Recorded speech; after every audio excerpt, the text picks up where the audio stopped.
So whoever is on the Sombra, I'm sorry. really I was late. in the region that you have to watch out for because he is an absolute monster when he's playing at his peak, and he has something that I woke up 2 hours late.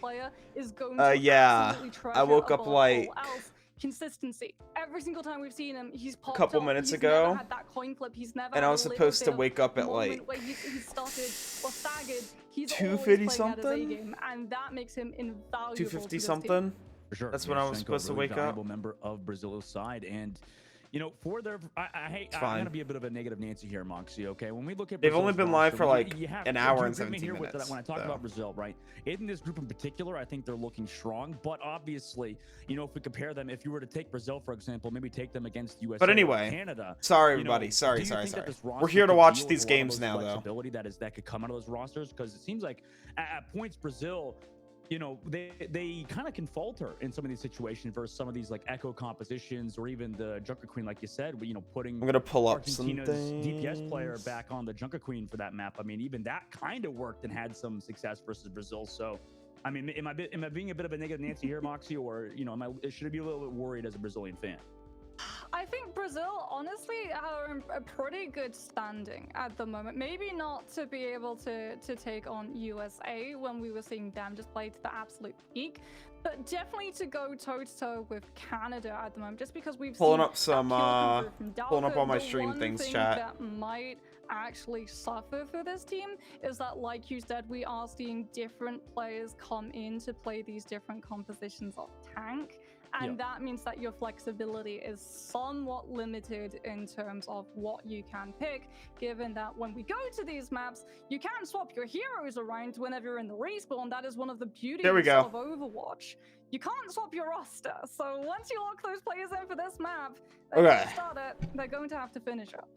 Yeah, and I'm gonna take a second to wake up. Great points there. I think for Brazil's side, you know, obviously next map's going to be King's Row, or this upcoming map is going to be King's Row, but you know, like, yeah, that'd be a very interesting matchup. Maybe who won last one versus Canada, or you know, some of these other teams. I think at the moment, Brazil is looking solid, right? With a lot of their players, right? With Svenko onto the DPS, you know, you got Ludwig as well, Dalka, Xfil now back, by the way. Brazil and Argentina.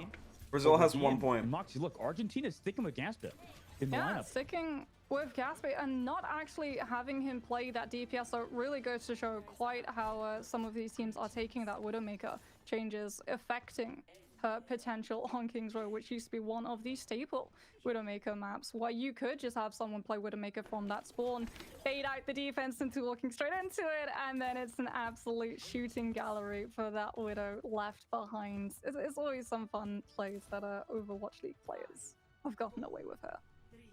Not going for it though. No Life Weaver for that pedal swap, and Oracle beyond the Hanzo, which has obviously been a mainstay on King's Row. Using the Sonic on the top side. By the way, okay. On that Diva. I got good resto, chat. My rest was good. I should be able to make it with this composition for whenever they're up live again after this. Yeah, that's the problem. When you're not running that Lucio, that rotation becomes so dangerous because every single time you're sidestepping, all of this incoming damage coming through from Brazil, including these arrows from super Svenko, true. which are just being such a detriment Ooh. for Argentina to have to deal with. But Oracle with the pick. Sonic, Svenko can still make it though. Svenko gets a big pick. Holding their ground, waiting to see whether or not Svenko can trade it, but Argentina definitely getting to really move forward towards this high ground that they want. Now up a man, they move towards the top of the clock tower. Waiting up top, still Oracle looking for those shots, uses the double jump cooldown as well. Sonic on the top though to know where they are. Actually drop into the back line of the arch, but you rarely see. What are they doing? And now over the top. Holy shit, Argentina's on point. Get on Brazil's side, nice rotation.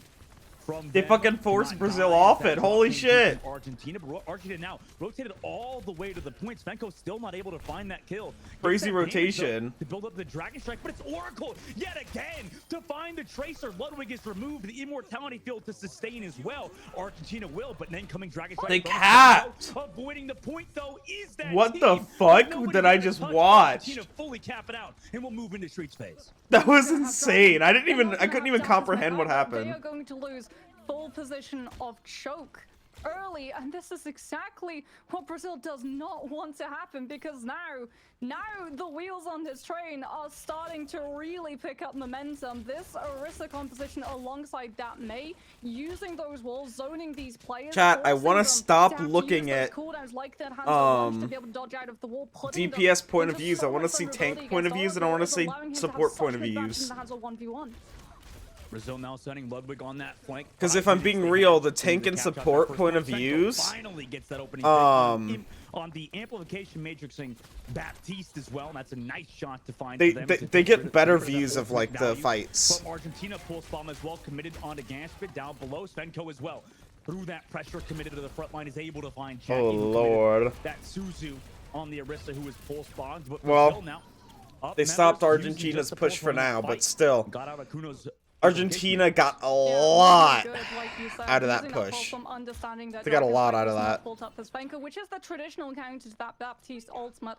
They send Ludwig, who has that mobility, that safety with those blinks to be able to bypass the window, push Argentina. I'm gonna say something in my Discord server about being live. Window, when its increased damage is gone, Brazil can get a lot more aggressive. But we are going to be seeing Dragon Strike come through for Argentina. They're just having to take a little bit of flank right to make sure they don't lose anyone when it rotates.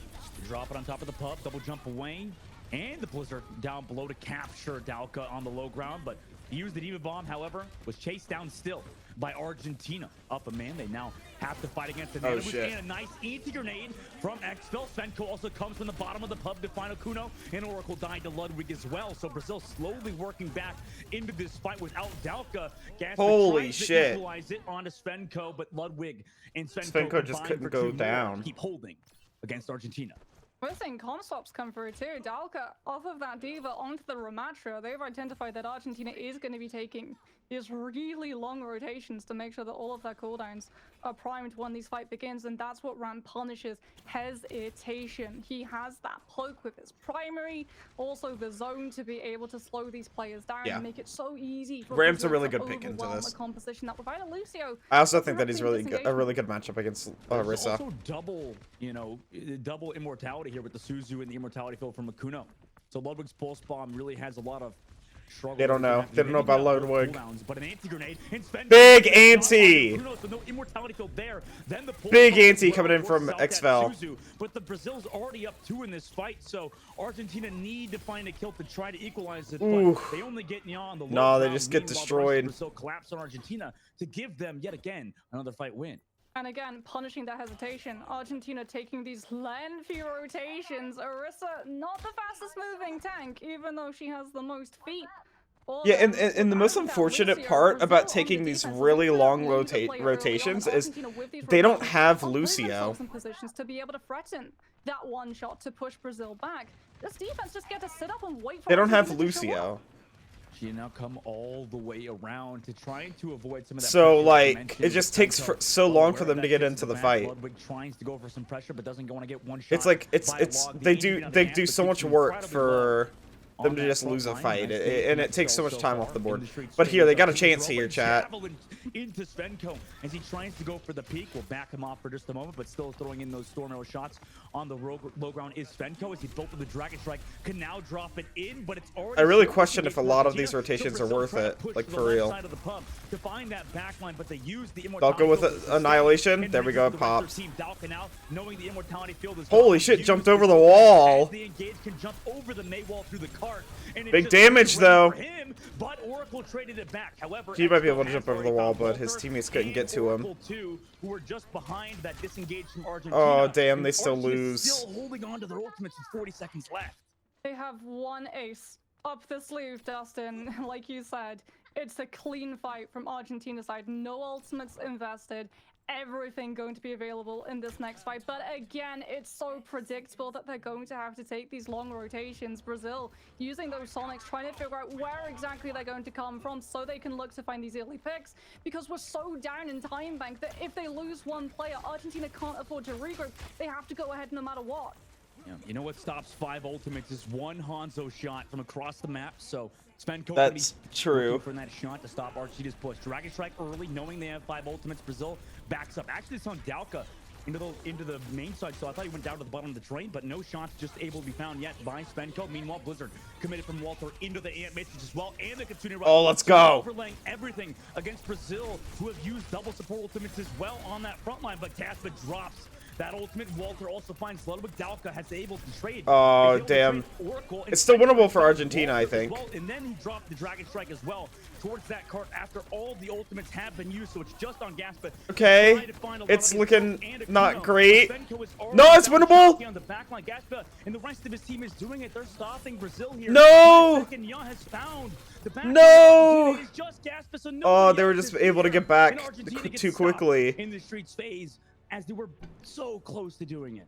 They had to invest so much so early. This is if they were just like, if they were quicker on those kills, Chad. If only they were quicker on those kills. Your ultimates available. The second that Ant Matrix gets invested, you want to guarantee, you want to secure that investment, right? So Immortality Field gets put in early to make sure that everyone in Argentina can stand their ground and take advantage of the window and shoot into all of those. That's unfortunate, but hey, they got far on second. Winnable. Winnable. That gives them like a couple chokes to work with, you know, or a couple corners, that is. Unfortunately, that ace comes up absolutely choke and a couple corners. For them. So that's going to be big for Argentina either way. They still have a fighting chance. And it just doesn't happen because of Brazil's backline. Man, what a close fight that was at the very end. Argentina. Moxie looks like they're going to play that Junker Queen on the defense instead of the Orisa. Sustainability, you have to have it. You're so worried about Brazil just getting super aggressive and pushing onto you, and when you look at what this team is going to be running, the Kiriko, the Diva, the Tracer, I think the Junker Queen makes sense on defense here. Can come at you from any angle, any height. Argentina know that they're going to get separated into taking these individual fights, and they have to make sure that they sustain long enough for help to appear. See if it works out for Argentina's side also. Gasp has been doing great so far on that Junker Queen with the axe as well. Svenko looking for that one shot over the top side. Brazil walking towards that Orisa yet again. Svenko with these poking shots. Argentina avoiding those shots for now. Still playing it slowly. Brazil is as well. Where's Brazil? Before they push okay, they're pushing in now. Hanzo shot to the chest. Yeah, they could have pushed. Grenade connects as well. Okay. Chalky incredibly low. Walter also has to use that ice block, and eventually will get found by Brazil. Argentina and they blow up. Neutral here at the statue, and it's resulting in them getting picked apart. It was a scout. It was a scout coming through from Brazil. Argentina not looking the strongest right now. Not gonna lie. Hey, their attack on first point was pretty awesome though. And because they just don't have the ability to be able to cleanse the anti-nade, unfortunately, we see them just get absolutely torn asunder, as that is such a fast point A push. If Svenko got a pick there, oh my god. Continue to be anti-naded, slowed down by the Ramatra, have to go Orisa to be able to eat the utility. A good transfer of heroes over the Ramatra. It's a great time to do it as well, since the spawn point is right there. Ludwig now in the bottom of the pub, building up towards that pole spawn. Svenko also is doing a great job building those Dragon Strikes. Brazil is playing aggressive during this entire fight. Argentina avoiding taking that big anti. Oh, got the cleanse out. They use Immortality Field as well as they drop. Weird support lineups right here. Incredibly low, but he hits the shot onto that Kiri's interesting. And then also trades back on the Naya. Great work. They're being inspirational, chat. To come back into this against the Dragon Strike, against so many ultimates that were on Brazil's side. Now Brazil are on the back foot and are trying to reset. You need that poke from Walter to come through, and fast, because Blizzard needs to be up. And in the forecast, when Dalka drops this Annihilation, they're going to be relying on this May the Wall and that freeze to keep this tank at bay from just allowing Brazil to body through choke. With the pulse bomb, oh lord. Kitsune rush here as well, so Suzu and Immortality Field been a lower cooldown. Ludwig though on the flank with the pulse bomb, notices that there probably is some immortality that is going to be there. Oracle big kill from our Oracle. In the neutral game. Let's go. Comes back for Ludwig. Hits the icicle. Nice work from him. Now Argentina has that advantage at the choke and stop Brazil's push again. Going to have AMP too, and Brazil they got it, chat. Strike, so be able to send through it. They can do the exact same that we saw last time, where Ludwig just blinked through with that pulse bomb to threaten that space. Argentina have been very quick to throw in both Suzu and Immortality Field, something that Brazil no doubt have picked up. Yeah, for sure. Dalka Looking for that anti-grenade here as well, but a javelin to force back Oracle goes incredibly low. There's that Suzu and Immortality field just to deal with Ludwig's pulse bomb, like you said, Moxie. So now Dalka should know he's free, but he can't push him because of the Immortality field, or it's because of the amplification matrix. Holy shit! With a nano boost and yeah, the anti. They're okay. To stop Dalka and that frontline push. Big play from Svel and Dalka. Them coordinating that together was so massive. I've got a wombo combo. Terror Surge and Dragon Strike overlap together can be absolutely devastating because that damage continues with that Dragon Strike.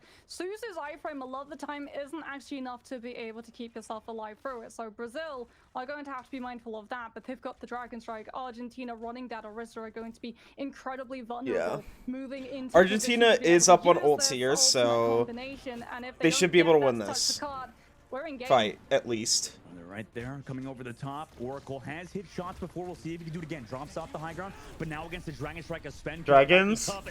Good gold from Gaspa, though. Okay, both traded too. Nice work from him, but that Terror Surge from Gaspa is enough to take down Naya. And Gaspa's also there to take out Dalka. That Riki test, like you said, Moxie. Let's go.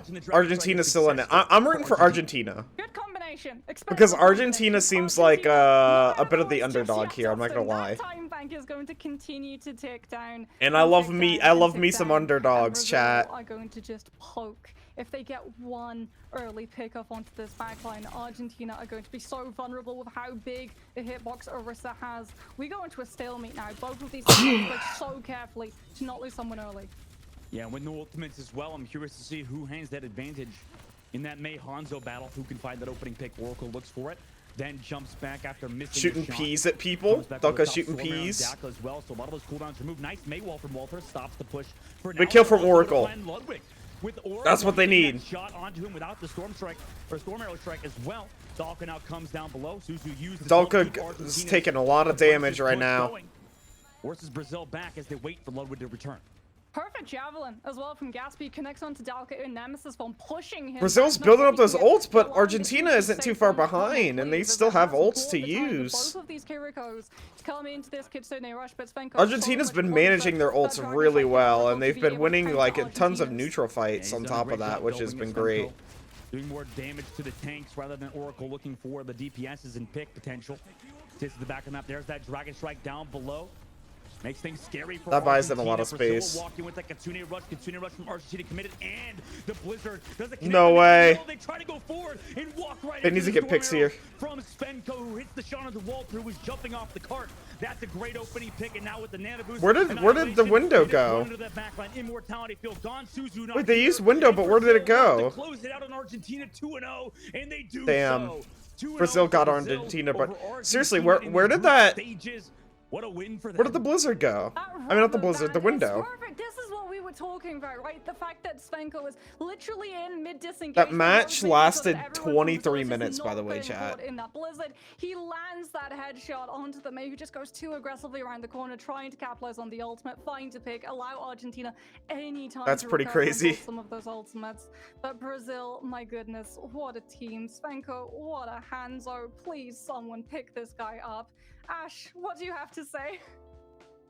I think it was a really intense game that we did just see. Overall, of course, Kings Row looked a lot stronger there for Team Brazil, but Argentina put up a bigger fight than we were expecting over on that first map on Nepal specifically.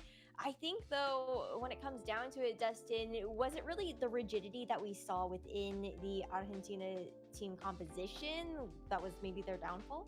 There was a lot of things, Ash. I think that obviously, Mox, you probably agree with me. I think that really Argentina had a lot of the mechanical plays. This guy has such a distinguished voice, chat. Even their tank player really looked at times even better than Brazil's, right? Dustin has such a distinguished voice. It just seemed like they had the ultimates down. They really had their timings, and overall their team synergy just straight up looked better than Argentina, which really gave them that win.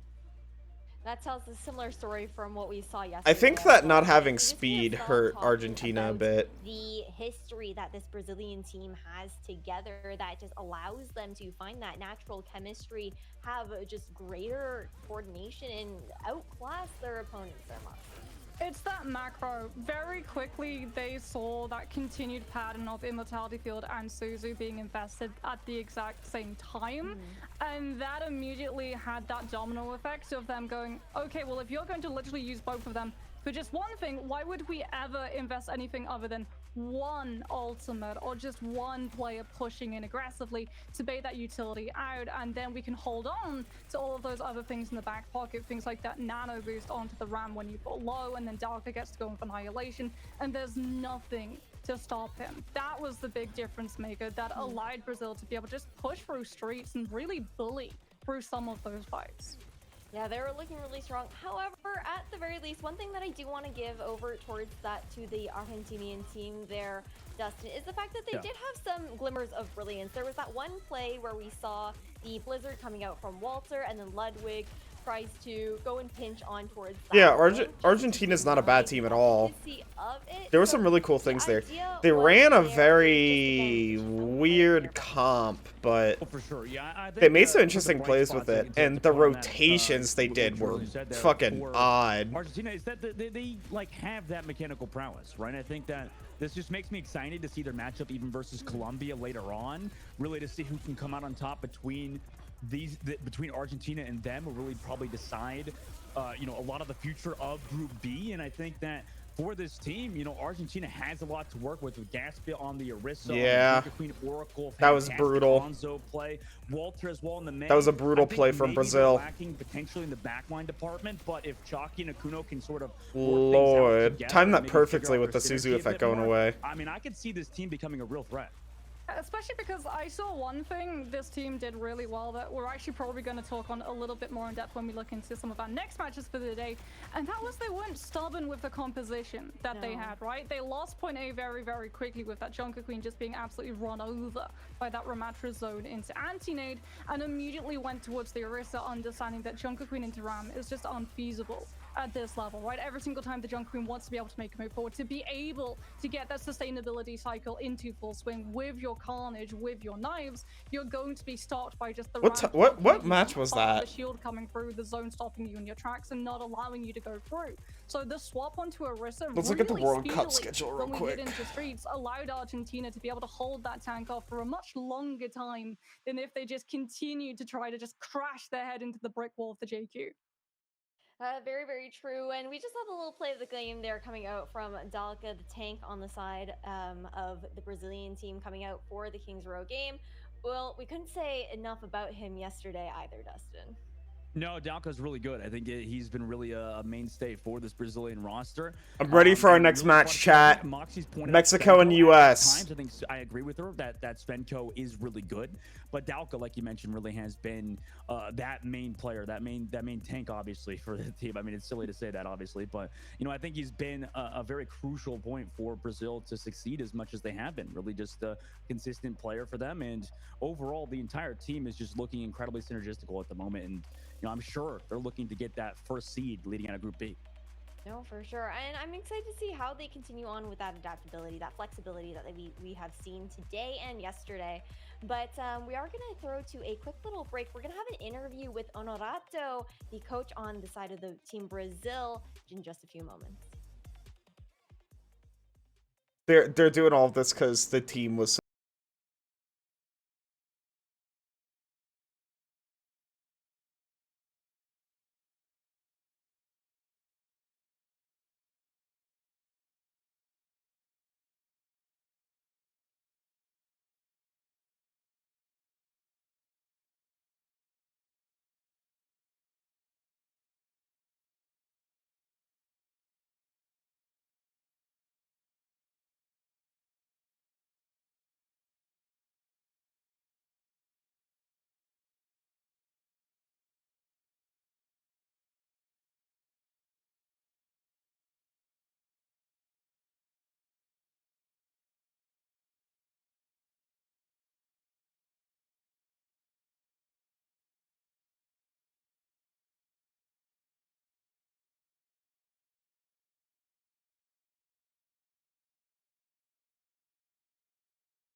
A lot to prove, chat. They have a lot to prove.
What's this?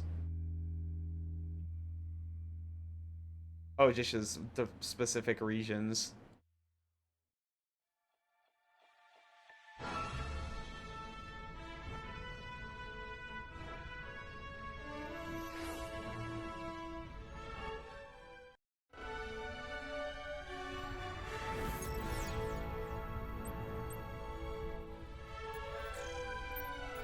Let me go ahead and get rid of this real quick.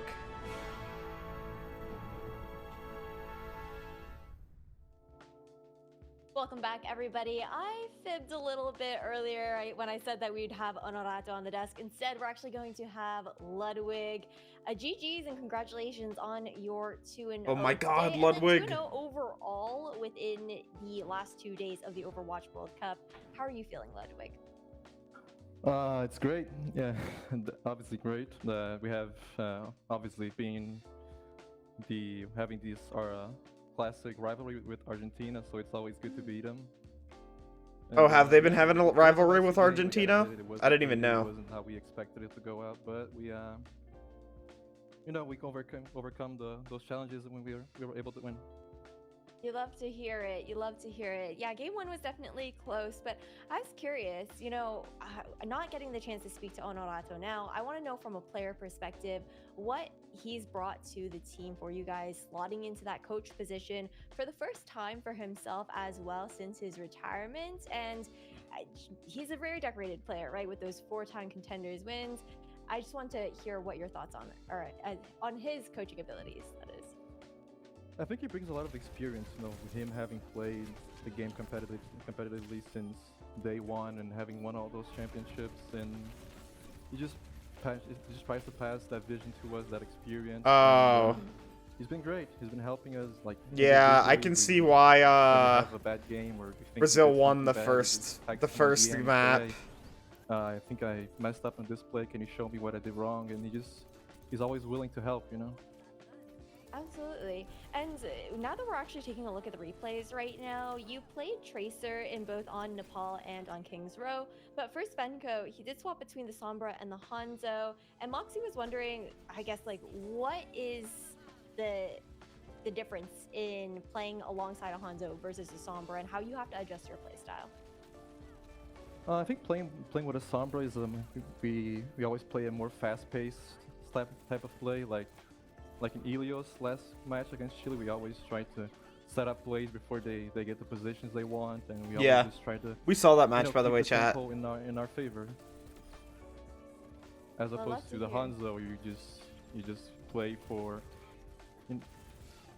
And Hanzo, you just play for the spam, you know, for a longer team fight. Just for the poke and whatnot, for sure, for sure. Yeah. I just love to hear it from the player perspective as well, and like all of your thoughts in that and whatnot. But as we're moving on within the World Cup, within this round robin, of course, you have more opponents to face off against here within Group B. And it's difficult as well because there's only 2 spots within this group to make it to the land stage. Are there really only 2 spots in Group B? Colombia is looking like one of the strongest contenders here within this group. I was wondering what your thoughts and the rest of Team Brazil's thoughts are on that pending matchup that we'll be seeing. Yeah, we're definitely looking forward to it. I mean, even before the tournament began, we always knew that Colombia was going to be a tough matchup for us. Because, of course, they have EQO, you know. You played in the Overwatch League. There's a lot of EQO is crazy against that, but we're confident. You're feeling confident? Yeah, we are very confident to play against them. I love to hear that. I mean, Dalko was talking about it yesterday, even in his interview, about how your team just is unshakable, and that is something that you really keep true to your hearts. Yeah.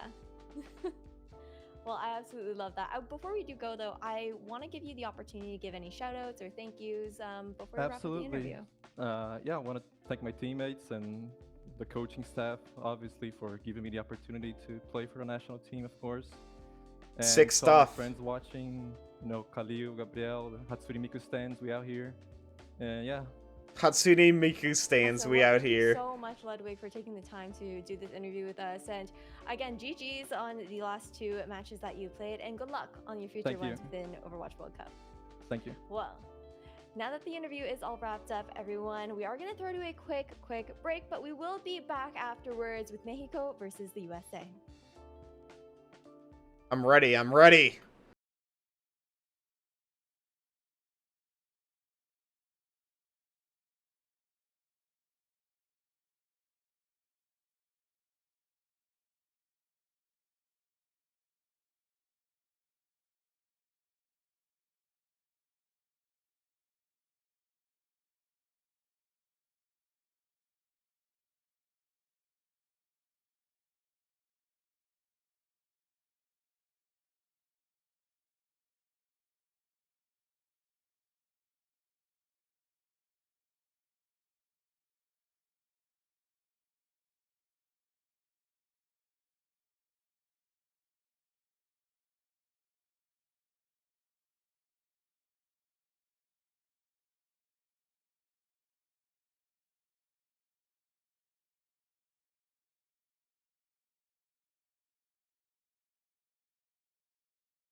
Oh, here we go.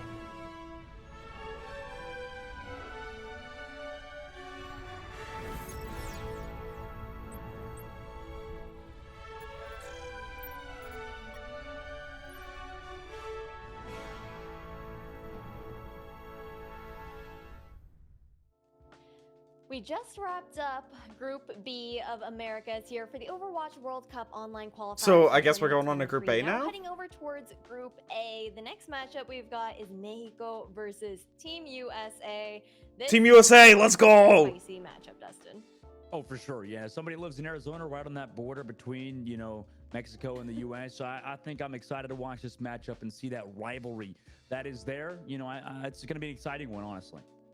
Oh, for sure. And Moxie, on top of that, both these teams, they went 1-0 yesterday in those matchups. So have that edge up right now. It's all about... Did they go 1-0 yesterday? Yeah, it's going to be really interesting as well to get to see how Mexico actually matches up against US, because I know for all of us that have been watching Group A so far, I have a couple of favorites who are going to be able to make it through. Canada and US are obviously up there, but that third spot that one of these teams take, in my eyes at the moment, is between Mexico and Puerto Rico. So it's going to be really interesting to see how this team matches up against the favorite in the group. All right. And then who breaks the perfect record?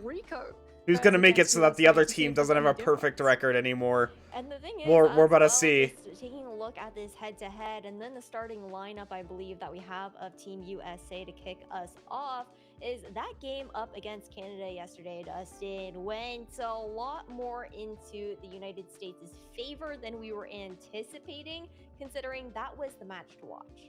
Oh, yeah, for sure. USA looks like a complete roster at the moment. I mean, just overall, they've got the tracer. Yeah, players, USA's roster's killer. The DPS hit scans if they need to. I mean, they've got the flexibility over to Echo with Lenny, with Sugar Free. I mean, they just have an overall complete roster. The only area they're relatively lacking in is that sort of main support role. But realistically, with two incredible flex supports that they have, I mean, this roster is just looking so well put together. Kaluge, they're whipping out Kaluge in the beginning. Come on, get a game with Super in it. Get a game with Super. Entire qualifiers. I think that was what impressed me the most as well. The fact that they were just so good at being able to position a roundabout, especially that first opening composition that we saw Canada attempt to run on Ruins of Ilios. The Junker Queen, a lot of the time, if you don't have the Lucio, disengagements can get incredibly messy because the Junker Queen has that ability to be able to speed boost onto you with the shout. But every single time you were just seeing juggles come through with Kaluge and that Tracer working together to make sure that, unfortunately, we didn't really get to see the Junker Queen do much of anything. But other players have also impressed in the tournament so far, and one of them stands alongside Mexico's roster, and that has to be Angel Volado. This guy has been flexing. I'm ready. Yes, he's played so many different heroes, and all to such a high tier level. I'm ready, chat. And talking about that flexibility is something that I wanted to touch on there, Dustin. In that matchup versus Costa Rica, Mexico were just incredibly adaptive, had great support coming out from Momo and Pauleta as well. Oh, yeah, for sure. I think Mexico is a very, very talented roster in their own right and could easily take it to Team USA, but, you know... Starting off with Li Zhang, god damn it. Top right now, baby, so we'll have to see if... More Li Zhang. Can kind of work around, you know, like you said, that is the strong support that they have. And maybe just I think it was like the first stream we watched, chat. Like literally every team picked Li Zhang.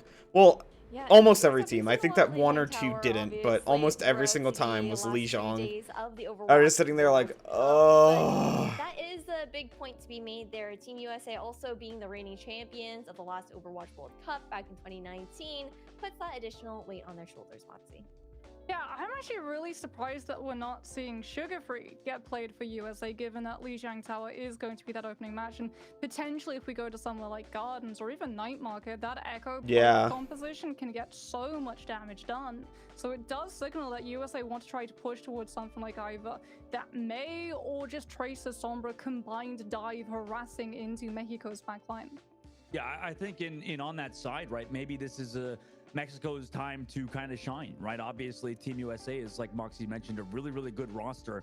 And for the side of Mexico, I would not be surprised if we've seen, you know, a few outstanding talents, like you said, with Angel Volado, maybe showing up and really take The USA's the like real tester for this group. Like, I mentioned Paulette yesterday as a support, but they see if like who is stepping in there. But the other teams can like run with really intense teams, you know, because USA's fucking crazy good.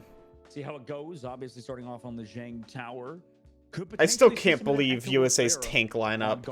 Super Kaluge, oh my god. I have to play that is an insane lineup. Maybe it's just going to be either Winston or Ram, because the last time Mexico actually played on this map, it was just Ramacha. They tried to run a little bit of Winston, but oh my god. Wait, Super! Super's in it! Matthew Delisi is in the lobby, boys. Super made it! Let's go, chat! Super's in this game! I mean, he's never gonna live it down if he gets subbed in and USA loses this map, but I mean, he's gonna be on the ball. USA definitely maybe testing a couple of Super on the ball! Holy shit! Super on the ball, yeah, that's definitely experimental. Down towards that pillar side, he goes just to spam out the back line as Mexico rotates towards the point, but he's all right. I'm rooting for USA. Super's on. Good work from him to open that up. Holy shit. Okay, well, quick 5K. Very fast first fight before the that was something. That was something. This composition is going to move fast. They don't need a Lucio. That was what they did there was fucking crazy. I couldn't even really comprehend what happened. They just got Mexico got deleted. Tracer or knocked with Super or just Hydrant's concussives. Mexico is going to have such a hard time trying to maintain all of their players' coordinations and positions to make sure no one gets swept into the waiting tide. USA has to overwhelm this comp.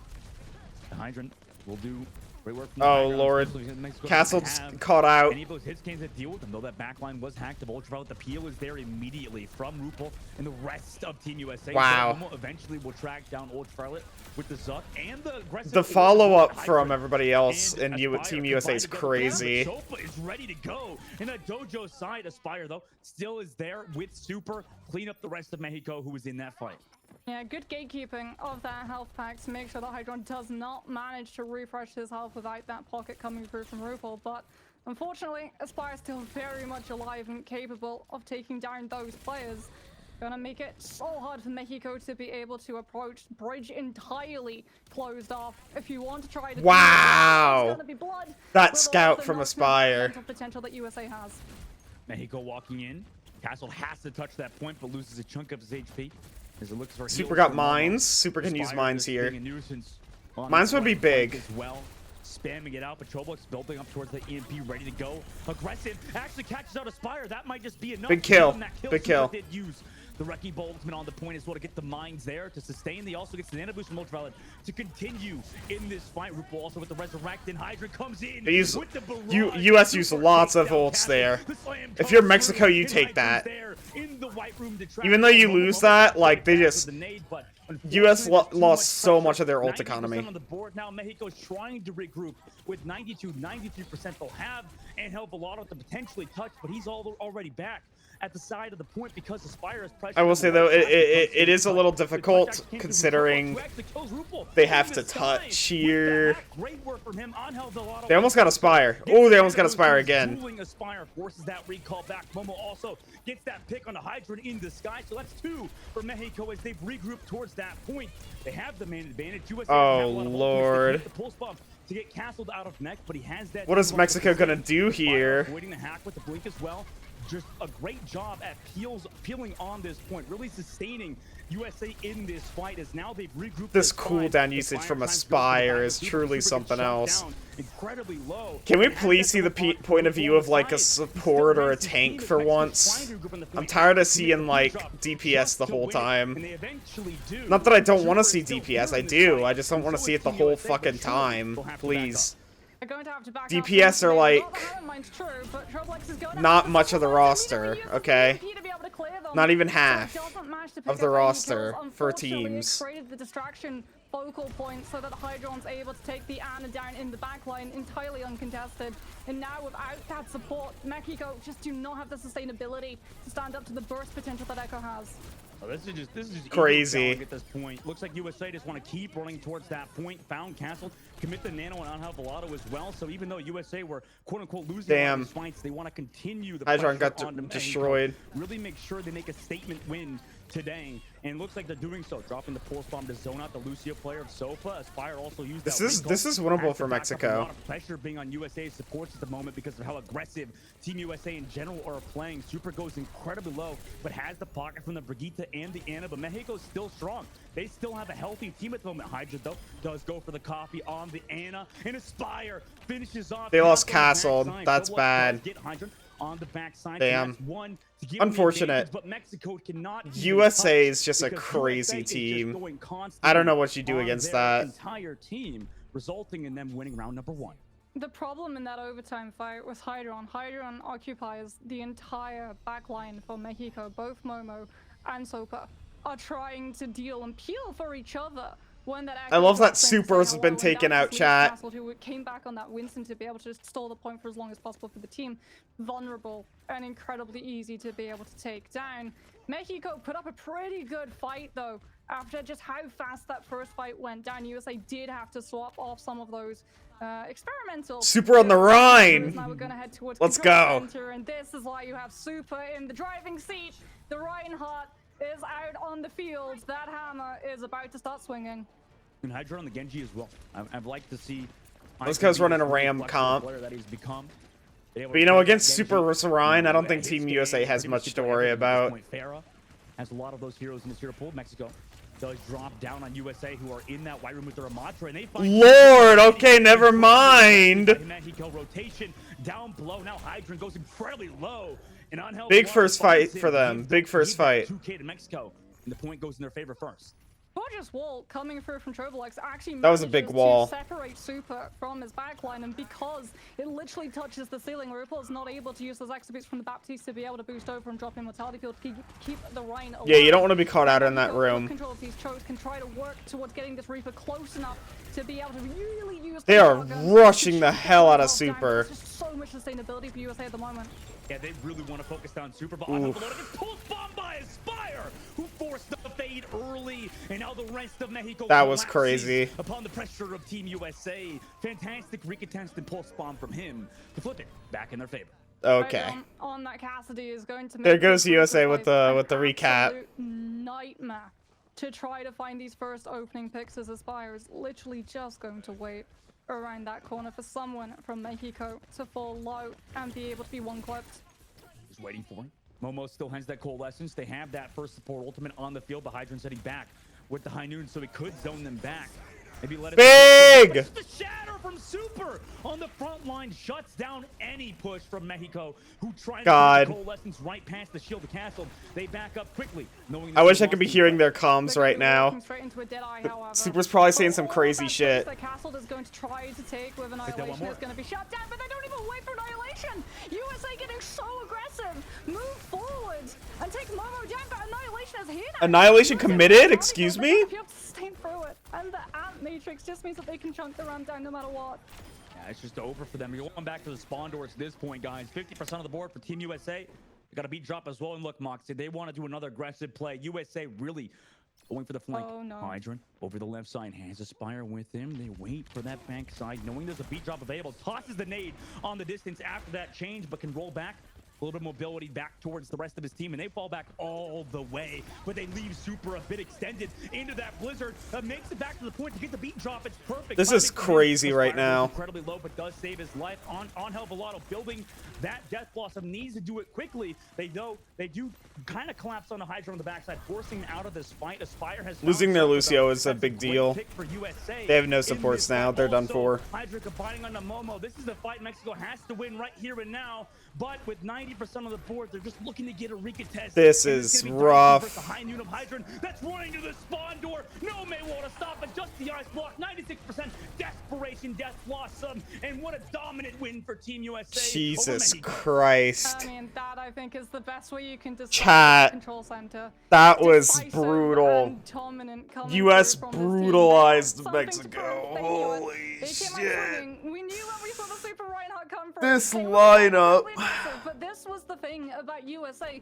The aggression. What do you even do against that? Literally, what do you even do against that? To push, like you said, sometimes they did leave Super a little bit on his lonesome when he's going into something like a blizzard. But that's the one thing that Reinhardt has over the Ram. If he gets caught in a blizzard on his own, he still has the ability to be able to 180 and charge out of it. So yeah, honestly, like the team like would take everybody focusing down Super, and then they would capitalize off that and like catch their backline off guard and basically like delete them as they're trying to focus on Super. It seems like the backline of or the DPS of Aspire and Hydra always find that opening pick, and realistically, that's what's given USA such a large advantage so far. Obviously, that's just map 1. This is a first to 2.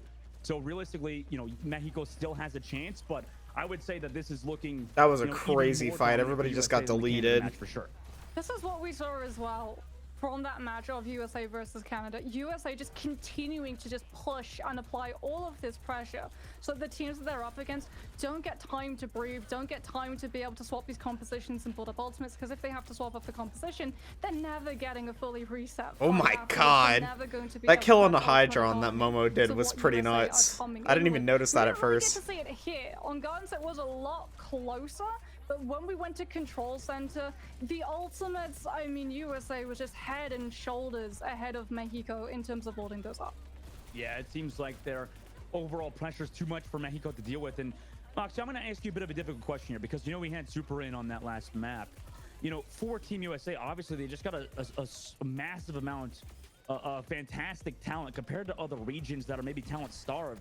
USA just has, you know, Super here in the game. They got Kaluj on the bench, and same for, you know, DPS with Speedily, and then also OG on the bench as well. It seems like USA have a lot of fantastic talent. Do you think that, I mean, the decision, first of all, it's hard. You know, like, could you think you could run Super as your just main tank for the entire tournament? Or, you know, is Kaluj, you're just going to keep subbing him in back and forth for their Matra? Or do you think that USA is just in a great spot anyways? If we were a couple of metas back, and we were just in the middle of Rhine Rush versus Rhine Rush, absolutely Super gets to just be a mainstay on this team. But yeah, we've seen that so many of these tanks just have to be sometimes you need the Ram. Here's the thing. Sometimes you need the Ram. But Super can do a lot of things as well. If they qualify into all competing against all of the other regions, well, we've seen what happens. I think that is, if you were to ask me, I think that they would be pretty even with the swaps between Kaluj and Super. To hold a shield and hope that his team are going to be. Some of these graphics are really low FPS. Playing for Saudi Arabia, or from some of these other teams that are fielding towards, you know, APAC regions where they're running that Winston, and Winston literally just gets to cycle the mobility around the Reinhardt. So when the Reinhardt wants to go aggressive, surprise, his backline is being jumped on by a monkey, and he has absolutely no sustain. Disgusting work too by Aspire in that last game. 8,200 damage done. I mean, fantastic player in general, and you know they as well have to make a difficult decision as well with Sugar Free too. I mean, it seems like for Team USA, you know, between Aspire and him, it's so funny because Sugar Free started off the year as well in Overwatch League playing a lot of Tracer, and now Aspire has really proven that he has his own great Tracer. So realistically, it's like this new, what do you think of this like new hyper kind of style of a lot of these new, you know, new breed of like Overwatch players, Moxie, that are really trying to be that most flexible player that they can be, playing the Tracer, playing the game like Hydra did in the last map. Is this like the way we're going in Overwatch, where you just need to have that hyper flexibility like these players like Aspire do? I feel like it is, right? Yeah. Because you look at things like the counter, you do need to be pretty flexible. If you're running that Tracer. Especially since they're just adding on more and more maps to the game, like you need to be more flexible because you need to be ready to like adapt to multiple different comps depending on what map you're playing. Next is Numbani. You have the ability to be able to swap different players in, but you do have the ability to be able to swap the heroes. So much fucking Numbani today. So take a map like Numbani, which, great topic segue actually, it's going to be the second map that we're going into. The meta that you start this map off with is going to be entirely different to the composition that you finish the map off with, because when you're attacking, point A is all about high ground control, being able to push the defenders off it, being able to approach somewhere like close side without taking some of those early hits from a defensive Ash, Cassidy, or it's not over till it's over, chat. Point C, if you come on, Mexico, you got this. That echo safely back in, so you're going to be running things like the Tracer or the Sombra, who are very quickly able to break chokes on their own and create those flank angles, which allows the distraction for the rest of your team to move through. And you mentioned the Hanzo as well for this map, and you know, yesterday we saw a little bit about how Velato's Hanzo, but today he was just locking the Reaper. versus Team USA. I mean, you would think that we would maybe want to see it a bit more, see a little bit of that Hanzo, see a little bit of that hit scan potentially come out, Moxie. I would hope so, honestly. Like, I know why they went for the Reaper. They're trying to just brawl, but also sustain. Reaper is incredibly tanky with his health pool, but he's also pretty hard for balls. For Wrecking Ball to be able to properly dislodge, for balls. Right? Well, you're just gonna oh my god. Out of a lot of those knocks off, so if you're worried about going bridge, at least you're going to be able to, on paper, hypothetically, still have that second angle to be able to distract USA. Obviously, it didn't quite work out that way because a lot of poke phase coming through when Hydra swapped towards the Echo means that the Reaper doesn't really get the distance to be able to shoot from. Let's get it, again, chat. That's where player flexibility comes into play. Right, yeah, maybe he can make that swap over to it, but this time, Moxie, if I'm not mistaken, since they're on defensive side, what is happening with the light? Is there something happening with my light? I feel like it's flickering. And the Brigitte. Are we gonna talk about the DPS done for USA? I mean, they tweeted it yesterday. Oh my god, man. Oh my god, what did they do? They did say that they would maybe Super! the Genji, and you know, the Super Genji, it's alive! What are they doing, man? Look at this guy right here. Hey, no, listen. Okay. All right. Super is an approved OWL DPS player. Okay? First of all, I guess for a team like Mexico, why not try it, right? hey, what's that supposed to mean? A little bit of a hard time, What you trying to say about Mexico? That Echo is not gonna have hits can try and shut them down. Good anti landing onto Hydra immediately. That is the respect that Mexico are trying to demand from USA's composition at the moment. How did I notice Hydra was on Winston? The Super Genji took over. Aspire, by the way, has found on how Velocity. Oh lord. Oh my god, slept again, Momo. Hydra on the monkey, by the way. A great job hitting those sleeps, doing a lot of damage. Super tries to play the bubble. Around that has that Mercy pocket as well, and USA is rotated around that point. The nade does. No, Super is removed from the game back to the spawn door. Ultraviolet, who was on that Mercy, by the way, has to leave as well. Hydra gets picked off. Rupel also gets rid of Castle. Then USA maybe doing a little bit of trolling in this one, huh? Yeah, the problem is that Genji always works best in Winston compositions when you're able to dash through those low health targets, and Mexico's composition is incredibly mobile. They're trying to go for Momo, but immediately we just see that swap through in the Briggs positions to be able to play next to the Ana, use the Briggs flail to knock these players back, but that Echo going down opens up a lot of space big for kill USA's from Aspire. I just can't believe that. Okay, now they set it Hydra with the nano boost. This is just the Aspire show, right? The rest of USA trying to play around him. They got 2 ticks now on the board. Castle with the nano boost tries to create some space, but the pulse bomb connects, and the Brigitte is removed. See you later, Paulette. Back to the spawn where you go. Aspire down to 6 HP, uses that recall as Castle on the point is trying to find some value with the Primal Rage, but through the Valkyrie, there might be just too much damage to deal with. This feels disrespectful. This feels disrespectful. The USA are there on Hovalato, unfortunately, whips the pulse bomb. Ultraviolet whips out the Glock, then they've given up the point, and USA will continue on to the streets fames. No one touches. And I mean, actually, no, we cannot. There's no way we could like actually analyze what's USA is hard trolling. They've got Aspire on the Tracer. It's just hard carrying them at the moment, and they're just outskilling them. This is just a skill differential moment. I mean, we're gonna follow along Super's POV. I would expect when he goes for this play, he doesn't have the nano boost. So what I'm hoping is going to happen is that he dashes in, and then Paulette's gonna pop that rally. And we're going to see Ultra Wide Brigitte come into play against Ultraviolet Super Genji. Please stay on Super POV. Let's see. Paulette, the Briggs gun here comes played for sure. Oh no, Aspire also got traded out. Super gonna get a big, gonna get a 3K. Dry Blade 3K. Playing his life very intelligently. Also has that pocket from Ultraviolet with the damage boost. He's ready to go whenever. Notices Momo's at the back.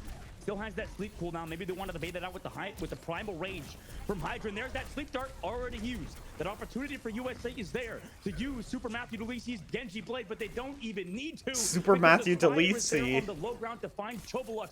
Incoming nano boosted Winston is slept. I don't know if his name is just weird to say it like that. Still trying to find him though because of the cooldowns reduced from that sleep dart. It's just Super in this fight. He's lost both Aspire and Rupel. Goes to the back line. Oh my god! Oh my god! He's found the melee kill. The rally is now popped. Oh my god! That's why you gotta hold on to your ult sometimes, chat. Oh, it's lost now. They had a chance though. They had a chance to win that. Wait, they can still win it, maybe. Well, there's only 3 meters left to go. They forced out Primal Rage. Should push off USA in this fight. They commit the nano boost on Hydra. No, so USA just throwing an ultimate after ultimate. They really just want to continue this pressure on Mexico. Make sure they feel a lot of that pressure from them. The death well, they used Blossom, but everybody ran away, so not really much you can do with the Blossom there. Hell has found Rupo on the back line as well. Great job from him to keep Mexico in this. Maybe staving off USA for now. Yeah, gorgeous bubble from Hydron. Blocks so much damage from that Death Blossom, nullifying it entirely as a Spirit. Sits on the bottom, the only ultimate Team USA have to work with for now. And Helpalada also going to have one of their own, but Mexico just not getting it in to be able to get the Tracer to use it. There it is. Hydron pushes forward too aggressive. They don't have the nano boost to be able to put onto the Winston to save him when it detonates. And Mexico should be able to push back USA. Yeah, slowly but surely they're doing it, USA. Walk in now, have that pulse bomb ready to go Hydron as well. Sitting with that Primal Rage in just a moment at 92%. Aspire trying to take a bit of that flank space as well. Mexico still playing at the back, ready to dive with that nano boost. Castle goes oh shit, they're going in. This time. And in fact, Castle got ultraviolet. RuPaul. Oh shit, they have no heals. Mexico go down to Aspire. A super is found in hell. Missed pulse bomb from Aspire should give them some opening here, but Hydra with the Primal Rage. Let's see his Winston mechanics and see if this is less of a troll and more of a strategic pick. Unfortunately for him, that Primal will run out. The blade's still available for Super. No nano boost to go along with it, so it's going to be a dry blade. Mexico on the low ground has. Oh, Super's got this. Again, Castle has been really impactful for Mexico. They go in, all ready for that dive. Goes incredibly low with Hydra, and he got anti-grenaded by Momo. Castle and Momo combined to take off Hydra. Big nade. And now, USA, 53 seconds left. Do they want USA is having a run. They're having a run. Having a run for their money, you know? Mexico's giving them a run for their money. A little bit faster. Super still sitting on this blade. Gets chipped so low. Has to use that dash to get back to the rest of his team. Can't use it. Why are they clowning Mexico? I don't know. It's disrespectful. Hey, listen, to be fair, Super is a confirmed Owl DPS player, okay? Played Genji and Owl, okay? Use the shout to sustain. The Hydron Monkey was interesting, though. Nano Blade, big! Even through the rally, ready to go into Momo, who basically had to sleep, hits him with a nade, but he gets the 2K. Castle, meanwhile, on the backside, has already found 3K, and then comes back for Super. The dive from Mexico. Oh, Lord. Stronger than for Mexico, or for USA, and Hydra's just the last alive. Yeah, well, they're getting punished for it. Just in the 1 versus 2. Mexico's showing right now, you shouldn't be doing this to us. We'll stop USA in the streets phase, and my God, Moxie, what the hell are USA doing? Okay, let's be honest here, Dustin. This right now, this matchup, it's not a fight for qualification. This is a fight, a demand for respect. Mexico, if they lose to Team USA when they're off-rolling, I can only imagine what's going to be said from Team USA on social media. They need to win this map. Yeah, I think Team Mexico's gonna do it too. Do it too. The strongest team in this group, but they're the strongest team in this group still when they're off rolling.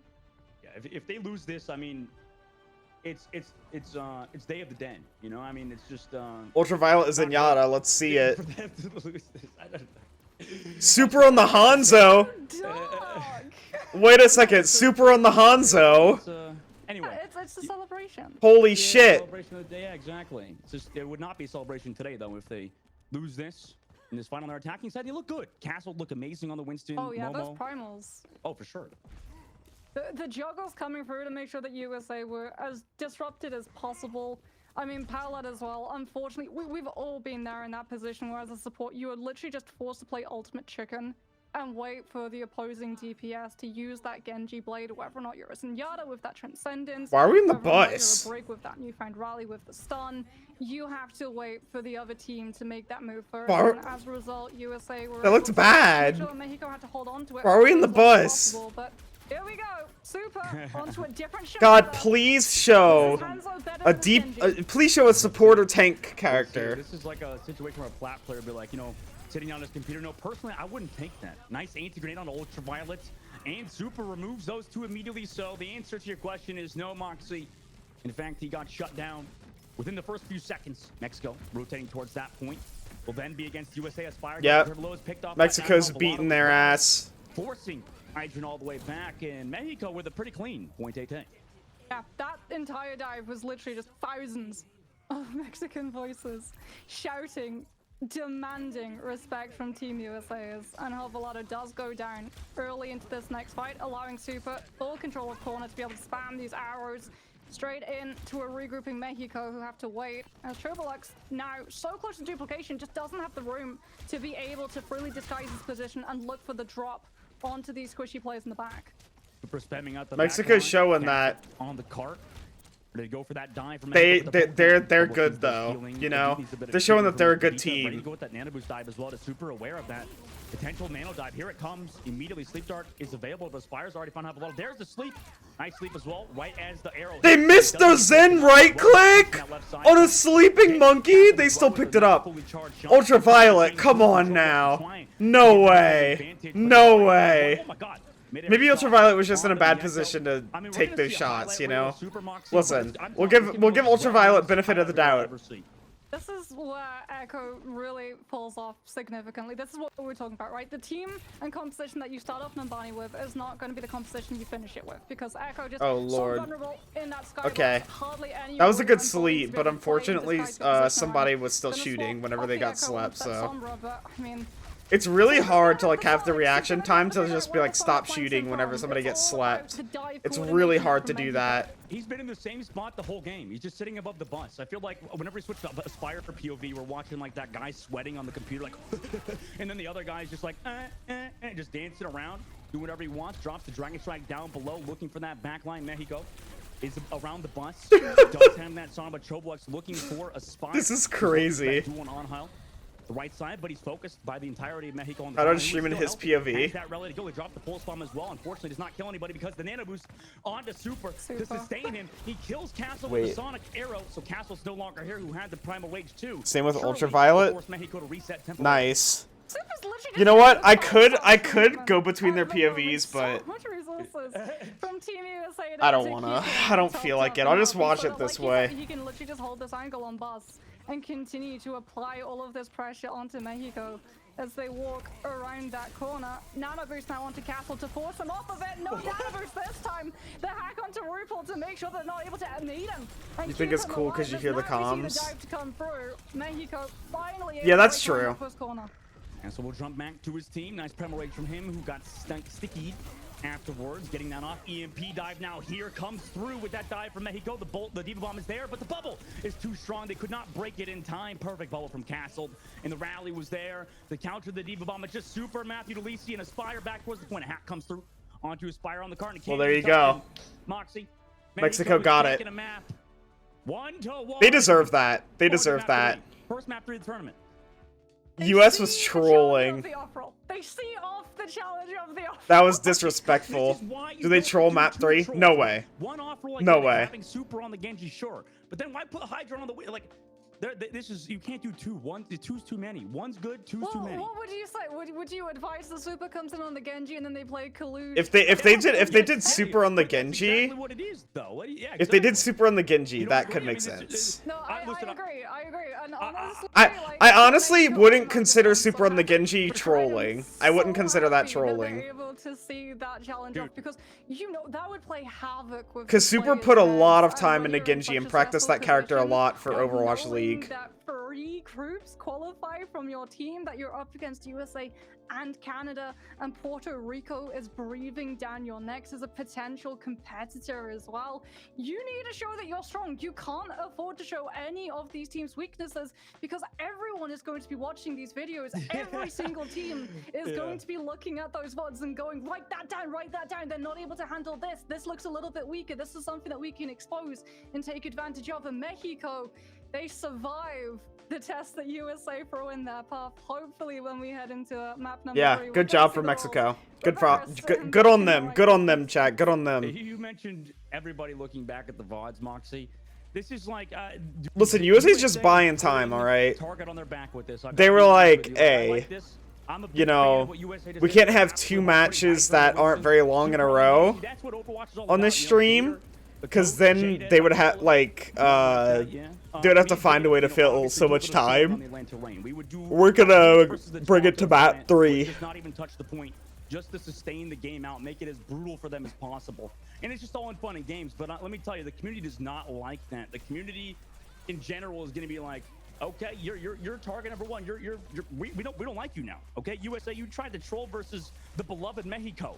You tried to run Hydra on Winston, Super on Genji, and guess what? It did not work. So I would not be surprised if USA maybe upsetty spaghetti some people, Mox. I mean, we talked about flexibility of players, but yeah, I'm with you on this one. It's a little bit of a troll. I love it. More than a little bit of a troll. It's a lot of like such a troll that you could literally put a bridge over. Yeah, just a little bit. Bonnie is Li Jiang. A little bit. A little bit. Oh my man. There's simply no analysis we could do. We just have to see that round number 3. And you think they lock Hydra on the Winston again and Super on the Genji, Moxie? No. No, and here's why. USA Super's Hanzo was something. Right? Oh, no. Yeah, the right click miss there. Holy shit, they could have totally not killed Castle there. That win on map number 3. But when the quote-unquote golden stage comes into question, USA are not going to hold back. They want a 100% win rate, and they are going to do everything in their power, including putting their players on the rightful roles to achieve that. If I'm Mexico, I am mad. You got play of the game. What the hell is this? Super got play. Oh yeah. Hey, wait, This was a good play though. I mean, this was a sick melee through the shield, right? Because you don't and stop then he it. cancels the rally as well, so I mean. Yeah, it was big play. Cool, but, you know, like I said, They lost that fight though, but it was a big play. Mad right now. The fact that USA just trying to put Hydra on Winston, Genji as well in the lobby. I mean, I bet you at the moment, Mexico's probably firing on all cylinders at the moment, Moxie. Like, this is, you don't sit down and take this lightly. Mexico just got pretty much memed on by USA, almost punked on, but they fought it back. And you know, I'm sure Mexico going to this next map, I'm sure that they are all ready to go because yeah, the amount of disrespect. Side, what the fuck? Barely even woken up. They probably woke up. What time is it now? It's 5:16. They probably didn't even stream for this match. They probably woke up out of bed, rolled up. Super's like, I guess I'll just go pub stomp Mexico. I guess I'll just wake up and come roll them. But in this situation, you know, Mexico might be ready to go, more getting those warm-ups ready to go for this match, you know, getting their team prepared, getting all ready. And I feel like USA, you know, I'm obviously putting words in their mouth, but I would not be surprised if they were taking Mexico lightly. They're trolling more? No way. Actually, ask me. Rhetorically, of course. Did you hear it from like Ultraviolet stream or Hydron stream? In between all 15 bazillion of your different times. It's 5:17. Okay, is it gonna be worse or less than or not as bad as what they did last time? Am I wrong? No, wait.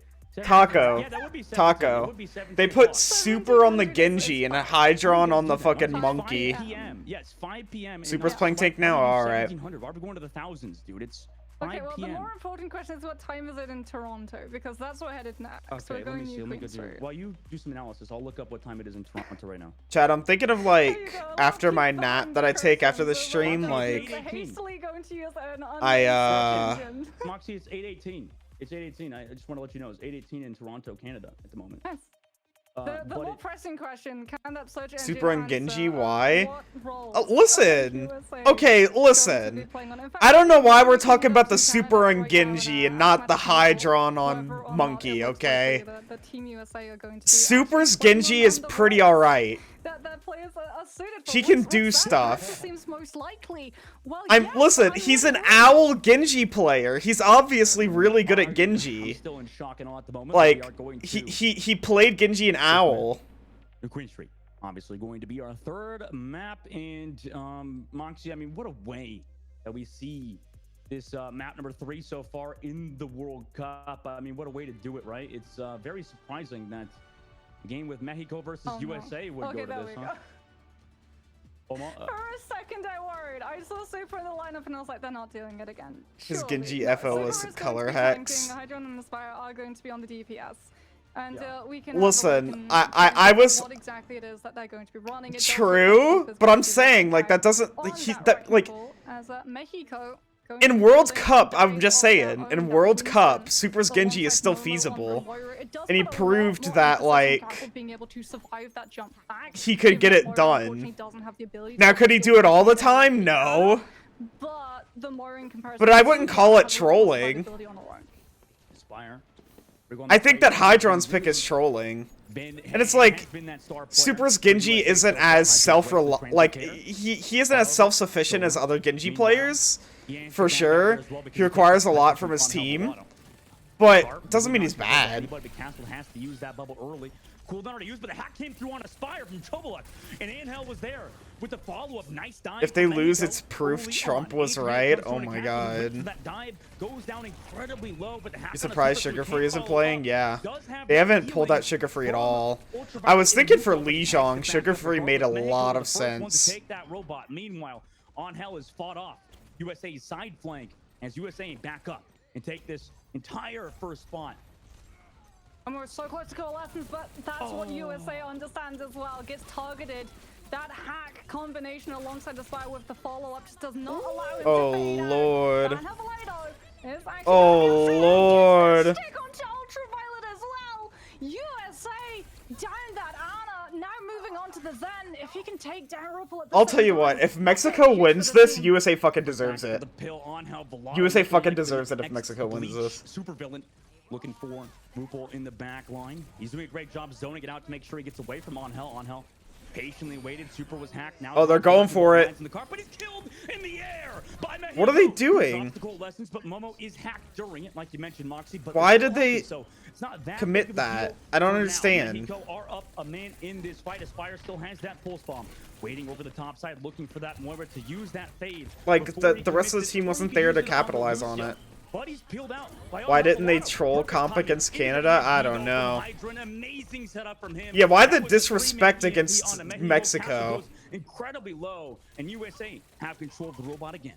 Silver lining, Sopa doesn't have to wait for USA to make that first move and commit the EMP before they're going to be able to use that sound barrier, and as a result, Mexico in this next fight can use it, play aggressively off of the opportunity that their Sombra can set into their path. Just has to be careful. However, as Ripple is going to need to be hit by the Sombra ultimate so close to Transcendence, which can just keep USA safe through. Where did he go? With the EMP, but like you said, that Transcendence from RuPaul is going to be deadly. Mexico to deal with the beat. Send me a message on Discord. Mexico. Sopa uses it. A nice hack, actually. EMP connects onto his Spire in the window. On the all right, Taco. I'll send you a link later. Any direct value in terms of kills. Troblux, though, hands that healing orb to move forward. Also, Nano Boost and Primal Rage committed from Castle, while Nano Boost was used onto RuPaul to save him from that dive. Meanwhile, now has to use that Transcendence as Castle commits the Primal Rage. Mexico goes incredibly low during this fight. We'll see if they can sustain, but Ultraviolet DPSing in RuPaul. Yeah, this is rough. Back line, and they do it again. USA's back in it. And one for RuPaul. Oh, the backline, like you said, it's perfect. Ultraviolet nanos RuPaul, who doesn't actually have to use Transcendence to deal with that EMP. That's what Mexico were trying to force out, and as a result, Angel Velado, when he finds that stick onto RuPaul or goes for it, RuPaul still has the ultimate to be able to keep that Zen alive, and as a result, Discord Orb just tanks Mexico's entire health line with that extra 25% damage that they take. And it's going to be USA looking to pick up those early checkpoints. Momo is hacked early already, hacked again. Now can drop that Coalescence because of it. Meanwhile, oh Lord, should give them some value. Big hack, but not gonna be able to do much with it. On the RuPaul, so Mexico is a bit split at the moment, but regroup around the court, and Angel Velado takes out Aspire with some help from Chobolux. Nice work from them. And big picks from Mexico. Kill, recontrol that robot as USA look to back up in the open. The hack did come through onto the Lucia player. EMP aggressive. EMP from Chobolux. Does it have the follow-up though? USA have... No, they didn't get anything with that EMP. And a weird EMP. I understand that they were trying to get rid of Super, but it didn't end up happening. Find a hack, but USA makes the first move. EMP connects onto Castle. Good job. Oh, damn it. You don't need no burst damage if your Sombra can just absolutely shred. They need to help Ultraviolet here. Ultraviolet trying to back up into this right side to play around that health pack with a Spire. Good job. It's too hard to deal with that. That is a very crucial health pack to hack, by the way. So on the brig. They're understanding that Aspire and Hydron are just able to just chunk through this backline the second that they show up with that Discord, allowing them to get so much more damage done. The Chobolux is able to kill. spot out Hydron, and this is going to have to be Mexico making sure that USA doesn't find that trade, backing off, giving up a little bit of space, but there it is. Chobolux bit off a little bit too much to chew, and RuPaul takes him down. Yeah, this is a problem with New Queen Street, is that some of these really good teams... They're just like going in without like a lot of their team being there. It's pretty crazy. What is happening? for Mexico. Now they have to group around this card again, which has made it. I feel like there's still some amount of disrespect on USA's part. I still feel it. I can feel it in their gameplay, the way that they're playing, you know. His life because of it on the right side. Sticks the pulse bomb though into Rupo, but it's immediately nanoed, so the value is removed, and the rest of Mexico will collapse to USA on the front line. That's crazy. 4 minutes and 22 seconds left. USA control the robot again. They've got Transcendence as well to be able to deal with follow-up. Team USA's lineup is just so fucking stacked. It's unreal. When you're running Tracer Sombra, EMP lasts so little time, and you don't have something that can just chunk these players down like a Cassidy or Hanzo. As EMP comes through, but where's the follow-up? They don't even need to use Transcendence. This is the second time USA have been EMP'd and sat on a Xeno. And Aspire came back and dealt with on Havalata with the orb as well. Able to get that kill. Castle on the front line has killed Rupo though, who was committing that. Their backline's in trouble. Obviously. Now results in Castle finding their front line's in trouble. If it gets too low, but no. Oh god, what's happening? Slowly but surely, Mexico's working the way back in this. Momo does get killed by Hydron on the backside, however. So we'll have to wait for him to get back on the spawn, but Mexico's have control of the robot again. And Rally. Mexico got it. For Mexico, so sustainability, but unfortunately, not a lot of kill potential to come through, especially because USA is still just sitting on so much zoning. Both that EMP, the pulse bomb, and the hammer mines. In Mexico, they take too long. USA gets. Ooh. But a sleep guard came through, looked like it, onto Aspire. What is happening in the backline with Aspire and Hydron? What are they doing? And again, now Mexico's starting to look shell-shocked. Canceled. They followed up on these EMPs, they can actually win this. True. Yeah. 3 ultimates, by the way. USA building up to the nano as well. EMP desperately should be built for Chobalox, who is hacked super, forcing him off that robot for now. Meanwhile, Chobalox is hacked on the left side by Hydron. The dive comes through, so he has to translocate back.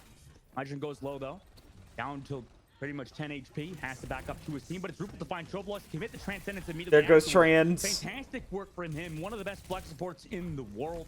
He killed Chobalox there on that backside. Castle now tries to regroup with his crazy. Down crazy damage. USA, who are going forward in dominant fashion. And okay, well, there you go. From Aspire.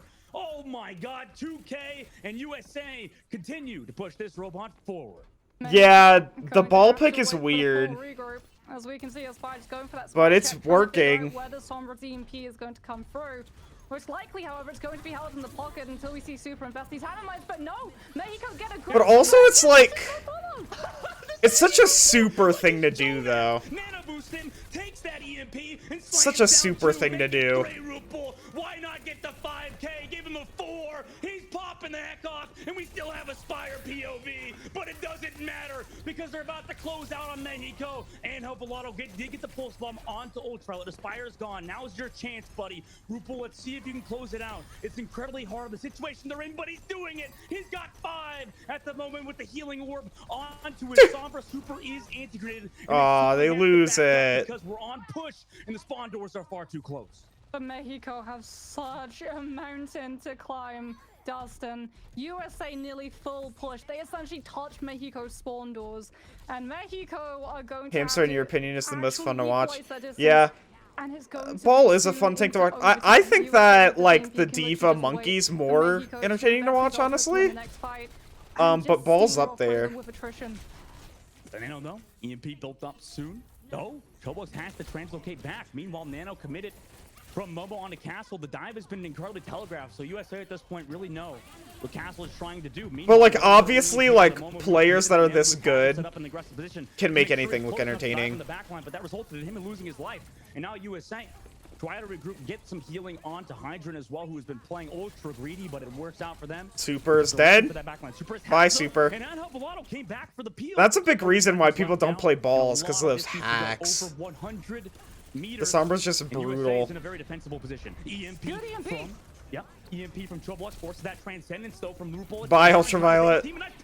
From Castle, the Rupo ultraviolet off the map, but Aspire came back and get that kill onto Castle. Meanwhile, Aspire has to play around that statue, avoid the pulse bomb from Angel, who now has the Discord orb on him and gets ran over by both Hydron and that Zenyatta of Rupo. 22 seconds left. Lord. As well onto the that really looked like it should have stuck. But maybe my eyes are playing games on me. I am tired. At the end of the day, win the series versus Mexico in the group stages 2-1. Yeah, I mean, look at why USA take that final fight as well. They make Nano? sure that as little players from Mexico can try and tap that objective as possible. As we're not gonna have. Called it too early. Sorry, my bad, guys. My bad. Damn. My bad. Called it a little too early. Unfortunate. A little bit excited, but Team I mean, USA with another dub. They're good. They're really good. They really do play. Like I said, when we move into that map 3 and they can potentially take an L, not just one map, but a series, they are going to show up and be entirely serious. And we saw the entirely serious show of USA just using RuPaul on that Zenyatta, punishing the fact that there was no mirrors and so there's no way of being able to just counter Discord for Discord. And then just with that damage reduction as well and the nano boost, unkillable, essentially. RuPaul got turned into the Terminator at the end of that map. Yeah. Has a word from him, and we'll have to speak to Ash now to break everything down. Welcome back, Ash, our lovely host. Crazy stuff. To you again. Thank you so much. What an interesting match that we just witnessed between these two teams. I do like that Mexico in map number 2, though, on Numbani, didn't allow Team USA to actually run that troll composition, very much so taking that power back into their own hands. And like you were saying, Moxie, demanding that respect. Yeah, I mean, no one wants to lose to a troll pick, right? No one. And so for Mexico, they can be happy they were able to take one map off of USA. They were also able to. Yeah, they didn't get disrespected, which I appreciate a lot. More serious compositions. They shut down the disrespect. Gardens, it went pretty close to the wire where they were able to adapt around the composition that USA run out with. Yeah, and overall, though, Team USA, I mean, in the first match that we saw there on Lijiang Tower, they did look really strong. Dustin, you're saying even stronger than how they looked versus Team Canada yesterday. But walk me through what happened in map 3. How did Mexico kind of come back and start to make it a tighter series? Well, yeah, in map number 2, they just came back because they put Hydra onto Winston and they put Super on Genji. I mean, that's like that's the overall explanation I can give you. Genji's Super's a tank player, obviously, and then you got Hydra, who's a DPS player on Winston. That's goofy as heck, and luckily Mexico obviously did stave it off there. But obviously, on at least in this case, like Super was somewhat seasoned. But at a certain point, when you're really only playing on DPS on Hell Volato, just go kill, or send. That's what I was basically saying. Was that like it just gets too. I think that I don't think that the Super Genji pick is as much of a throw as the Hydra on tank. When you look at what the win condition was with Angel Velado trying to coordinate that dive alongside Roblox onto Sombra, RuPaul comes into the equation on that Zen. Especially because he proved that he can do stuff with like compared Genji. To Overwatch. 150 if you get just slightly tapped. Even if he did it against like some not so great Overwatch League teams, they're still Overwatch League teams, and they'd kick like the large majority of most teams. Like they kiss most teams' ass any day of the week, you know, no problem. In this dive in the aggression that Mexico wanted to show was entirely. It's kind of like you ever seen that thing to where it's like people will be like they'll look at like the worst NBA player in history, and then that person did like a ton of 1v1s with tons of people, and like he beat them all. It's like the worst player of the best is gonna be better than, you know, maybe. I mean, I'll be a little pretty much anyone else at any other level of gameplay. We're just the better team, honestly. I mean, like, maybe, yeah, like, with some flexibility, if we're looking at, like, Raspen and Strauss here, I think that they could have thrown maybe on Hell on something else, like the Hanzo or something, you know, maybe something like that. But, yeah, I just think that overall they just got outmatched. I mean, that's all fair to say, right? With the fact that Team USA is the reigning champion of the most recent, that being a couple years ago, Overwatch World Cup, we have that anticipation coming out from this team. Meanwhile, Team Mexico. I like that Mexico at least demanded respect from them. Not as familiar here within the Overwatch. God, they really need to change the frame rate of those graphics. That looks so bad. What the hell? That's so bad looking. I think honestly the problem is that USA, like you said, with all of that experience and also these players who are playing at like Overwatch League level, They have an understanding when you swap off, because while you swap, you do counter one thing that's being run, but that then drains resources that you have to be able to deal with other things. For instance, if they did try to go for like that mirror onto the Zen, they couldn't really, because you would just be overrun by the Tracer and the Sombra. That's why we saw them go for the best of both worlds: survivability, a lot of peel, but also the ability to be able to defend yourself with the Kiriko, which is, in my opinion, the best swap that they could have made. All really good points to take note of for this Mexican team going into the future of the remainder of this week, right? But we do have an interview right on the other side of this break. Interview when with we're who? Back, we'll be here with Angel Volado. Nice.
talked about like their friendship and it being destroyed and then coming back.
Here we go. We're gonna get 5 minutes of talking, and then we're gonna have 5 minutes of waiting, and then it's gonna be another match.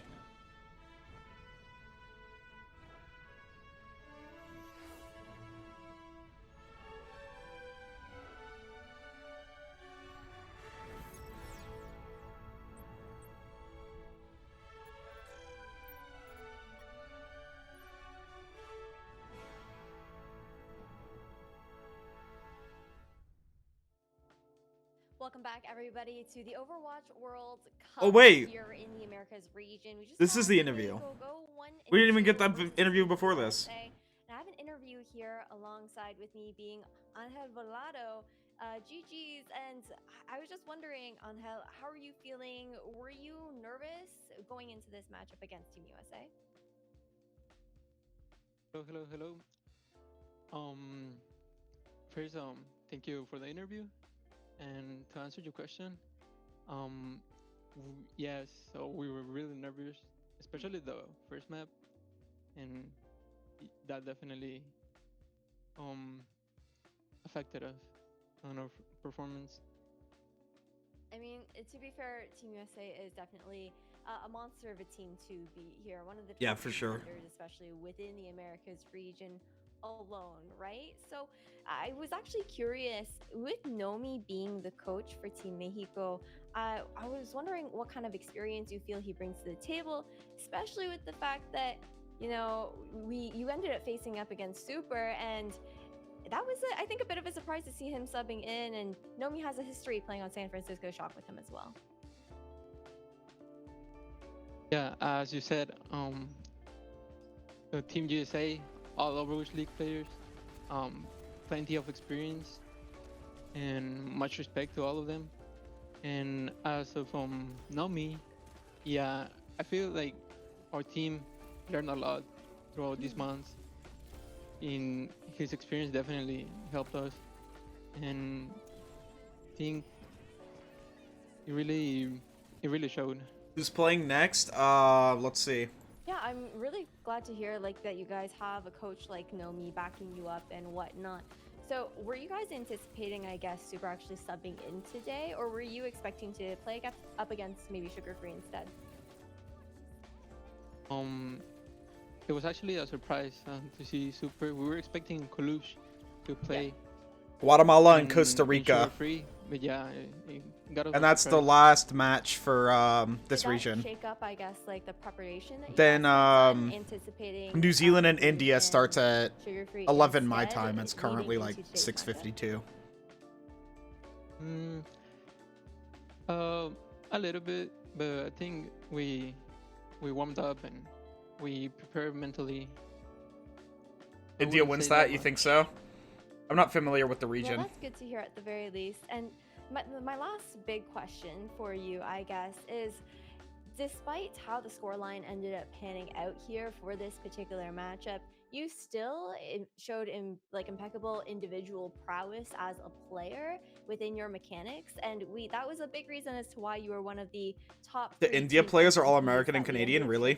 Earlier today within the pre-show. How does that work? Were they So like born in India or something? Opportunity to, And like they move tell later? us a little bit about your story and how you got here, playing for Team Mexico, and just your journey within Overwatch in general.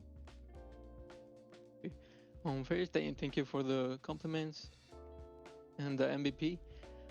As of my story, I started playing Overwatch on console back in 2017, and well, They're allowed to compete, alright? Have always been. They have some competitive affiliation player, with India. so my goal was always to get to the top. And well, as the years went by, I ranked up. I reached rank 1 on console, but seeing that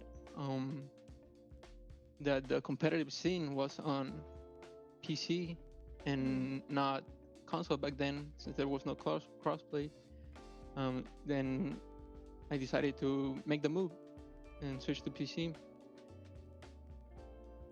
So nice. after that, yeah, I proceeded to keep grinding. Overwatch League has always been my goal. So after I couldn't, like, there's do the only tryout one for person Team with Mexico, India's last World Cup, flag I here. think it was 2019. So I was waiting, excited for the next opportunity, and just keep grinding in PC, getting better. So as soon as I got my chance, They only have did the one trials tank and this they have year, 4 and got DPS on in the their team, lineup? and it's only Jesus It's Christ. only gonna keep getting better. Dual and I'm gonna keep citizenship? grinding. Gotcha. Well, They have I think fucking we're all 4 really excited DPS to in their see you keep lineup. grinding, and we definitely wish you luck within the next matches that you and Team Mexico have within the remainder of the Overwatch World Cup. That's insane. And Havalato, definitely a DPS player to look out for, you guys, if anybody is scouting out there. But thank you so much for your time and for this interview. I want to just give you one last moment to give any shout outs or thank yous before we head out. Yeah, it's just a lot. It's just a lot to place on one person. Thank you. I think. One shout out to no matter all how good they my are. family members, all my friends, and especially my girlfriend. Thank you all for the support. Everyone who's watching. Thank you to my team, my coach, and yeah, thank you everyone. Appreciate the support. Well, good luck with the remainder of your matches going into day 3 and into next week as well. And Havalato, again, thank you so much for the interview. And everybody at home in chat, we are just going to wrap up right now. But on the other side of this break, you guys can stay tuned for the last match of today's Overwatch World Cup online qualifiers. Stay tuned for Guatemala versus Costa Rica. I'm ready for this.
He hasn't been an owl for a minute.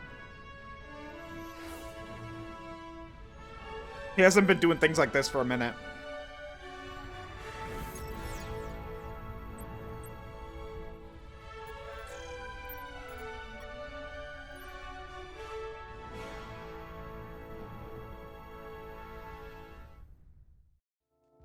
Welcome back, everyone, to the Overwatch World Cup America's Conference online qualifiers. We are all wrapped up now to the 5th and final match of today. It's going to be Guatemala versus Costa Rica. And Dustin, for this matchup, it's going to be a fight of who's going to keep themselves out of one of those last place spots. Oh, for sure. Yeah, these teams really need to just show what they've got today, right? Obviously, I think later on, I'm sure Moxie will mention it, but these teams really are trying to fight for that third spot, obviously. Avoid last place, like you mentioned, but also really trying to make sure they can potentially qualify even. And for both of them, I think it's going to be an incredibly close matchup. I mean, obviously, Costa Rica and Guatemala have kind of similar compositions in terms of what they do, but I think that overall, this should be a hyper-competitive match. Absolutely, but on top of that, Chat, Guatemala's flag is kind of ugly as well, and both of them looked a little bit. What is that? If you could say so, Moxie. Yeah, I think this is what's going to make it really interesting between these two teams, because we've seen a lot of teams today have significant improvement from their performances yesterday, and both of these teams suffer from the exact same issue, which is sticking on a composition a little bit too long. There was one round in particular for Costa Rica. Isn't it called APAC on Night Market? They in this? to a May when it was like 61-70 in terms of point percentage for both of the teams involved, but by then the swap was just incredibly late, and when we actually wrapped game, the May wasn't even past 60% to the Blizzard before you had to swap to the Tracer to be able to tap the point. So you really do have to be. They're an APAC B when it comes to calling those hero swaps and counterpicking against what's obviously not working for your team. Absolutely, and here's a little introduction to the Costa Rica squad that we've seen before. But before we talk a little bit, yeah, they're on this. Well, they're in a different group. Both these teams, Costa Rica, same region, different group. So there's different groups in each region. Of course. So as a reminder to you guys, the World Cup home and away skin bundles are now live. So if you want to support these teams, hurry up and get them before they leave the shop on June 27th. There are 3 bundles for EMEC, APAC, and America. You get both home and away for all the heroes in those bundles, and they support the teams directly by contributing to the World Cup prize pool. Here, I'll show you. First ever crowdfunded prize pool for OWWC. So shop now at battle.net.com. Ooh, I'm excited to see the Benjiana. You guys can learn more at overwatchworldcup.com as well. But without further ado, we do have to get talking about these rosters. Dustin, we already talked about the rigidity, but is there anything Costa Rica do you think could pull? Oh, they're in Canada right now? Damn. I mean, yeah, there's always like some fantastic DPS played via the Hanzo, via like some of those one-shot characters, potentially even some Sombra. But you know, at the end of the day, I think that I mean, like really people can like live in different places. They just need to represent the country. Who's actually the star? Because I know that like both of these teams, because realistically, for multiple places in Europe, right? like especially for OWL players that are in Europe right now, they're like in the US so far. And in day number 2, both want to make a statement. So realistically, I don't know if I can say if there's any individual comp or not they could play. I just think that there's gotta be that 1 or 2 like players on your team that truly stand out and kind of carry your team to not really, like you mentioned, being in that bottom seed. You gotta work your way up and sort of make a name for yourself and your team. Yeah, now and looking we are over at towards the this net Guatemala squad. Wait, why did they it played start against playing Puerto now? Rico yesterday, and Vendetta was this player that I believe Chef Billy was talking about how he likes to try to bait out the other tank. Yo, this place looks nice. Plays here. Moxie, do you think that it's gonna work out? There's like a cafe and everything. It's always dangerous when you go for that style of play, because what it means is it's going to be slow. So if you look at how the first map type plays, which is control point, if you're not Oh yeah, that would be so fire. Like you get the best players from the regions. That would be fire. That's a lot of point percentage stacked for your opponent, and a lot of percentage you're going to be working against to be able to stall if you're able to take control of the point afterwards. Yeah, all really good shouts there overall. I think it's going to be a super interesting matchup here, especially considering that both of these teams are starting out on Ew, that Ilios. back foot, being 0-1 right now within each of their matches from day one, but we still have a few more days. Chad, I'm go beginning here to in realize that I June, don't so like most it's going Overwatch to be a maps. hard-earned battle for either side. Oh, for sure. I think that as a fan, this is going to be one of the most competitive matches so far. I just can't wait till I see some of the obviously, best teams of the be regions close go up against one regardless, another. but I think that both these teams, at least for me mentally, are relatively close in terms of skill level. So I think that this matchup, at least, is something that I was really excited for going into today, because obviously with Team USA Mexico, Like, Team USA whenever I was say that, I expected to mean, be that like... close. And then obviously with Yeah, with China does have a earlier, team. You know, they're a really good team as well. And I think that realistically, this is going to be our closest matchup of the day. And I think as a viewer, as a fan of Overwatch, this is the matchup I was most excited for. Well, okay. Here. As a match to watch, I mean, let me see. we're not gonna wait too much. Fucking, what was I longer for it. gonna You guys search up? just Alright, escaped Overwatch. the predictions, as I heard that Yeah, the thank server God. was Yay, ready. no So predictions. count your blessings this time, you guys. But I'm gonna send you both over to Ilios. All right, thank you, I Ash. mean, you've escaped it from Ash, but hey, Dustin. No! Moxie! Why do you always throw me under the bus? I swear. Hey, look, we're back on them, Barney. Okay, Super's on Hansa. We're waiting for that bus to come. Come on, Dustin. What's your pride? Yeah, that bus is all out of fuel. Sorry, Moxie. I think that sadly it went to Mexico and did not come back. Wait a So second. today, I'm not gonna give you a prediction, Moxie, actually, because I actually have no idea who's gonna win this. Chinese race. I'm gonna be Taipei. honest. A question mark for me in my head. If I were to get a prediction out of anybody, it would be you. I think. Which I don't Moxie, necessarily you know what that did means. Such a fantastic prediction with all of your brain power, right? Give me a prediction. Your flattery, wow. Your wordsmanship truly rivals that of Shakespeare. No prediction then? I'm No not prediction. giving you one. You didn't give me one. I plead the fifth. Alright. So we're going to be having a look at how these compositions are going to interact. We're actually going to have a wrecking ball against the Junker Queen. So entirely different wing conditions. That Junker Queen really wants to be able to just jump into this backline. But that Zenyatta with that Discord Orb is going to make it so hard for that Junker Queen to stay in one piece to actually get close enough. And we've seen this Oh, earlier with USA it's running Taiwan. back, comes through the dive That's on what that Joe is. That's Morello, Taiwan. which is It looks from like him, China and might not have a Baru team. And the rest of Costa Rica able to get that kill onto Guatemala's and a player, and Guatemala already backs up from that point. Yeah, Guatemala trying to run arrows Hong Kong on does, this though, match, so most I guess likely it to take does. away From that one weakness of the Junker Hong Queen, Kong that has a distance. team. The same for a Reinhardt. It's just not. China's really being able to shut keep down up the Overwatch momentum of Costa right Rica now. guys. Yeah, They see China moment. When that Ana is low, they go for the pile drive, and it's immediate aggression from the rest of the team to follow up. However, that is a very good pick. They shut it down immediately, and Arnas again on that Symmetra, like he was previously, allows Guatemala to walk into this point. Let's And go, Guatemala! This guy's a bit of a Symmetra one. I want Guatemala to win here, just based off of their country's name alone. Such a cool name for a fucking country. Them into it. This time using that Junker Queen utility to be able to punish those members of Costa Rica. The more people you catch with the Carnage, the more self-sustainability and damage you're going to sow to all of these players on Costa Rica's side, who, other than the Brigand Squad, don't have AoE healing. Yeah, Richie prioritizing keeping that hacked health pack. Nice volley from Wentube in the back. It's incredibly low because of the antidote. Has to translocate back, ready with that dive, but it's just simply too hard to get a kill at the moment against the Symmetra shield as well on the point. But Winter with the pulse bomb, fantastic connection. Yeah, on Vinzi that sucks. Via that backline pressure. Now it's just on the Symmetra, which is fully charged to deal with the Sombra. That who sucks. EMP'd them. Nanaboost also comes out of the Junker Queen to sustain this point. Goes incredibly low, but Benji... China would have some crazy talent to offer. The backline of Costa Rica doing a lot of work, and eventually the front line collapses onto Guatemala. Flips the point back for Costa Rica.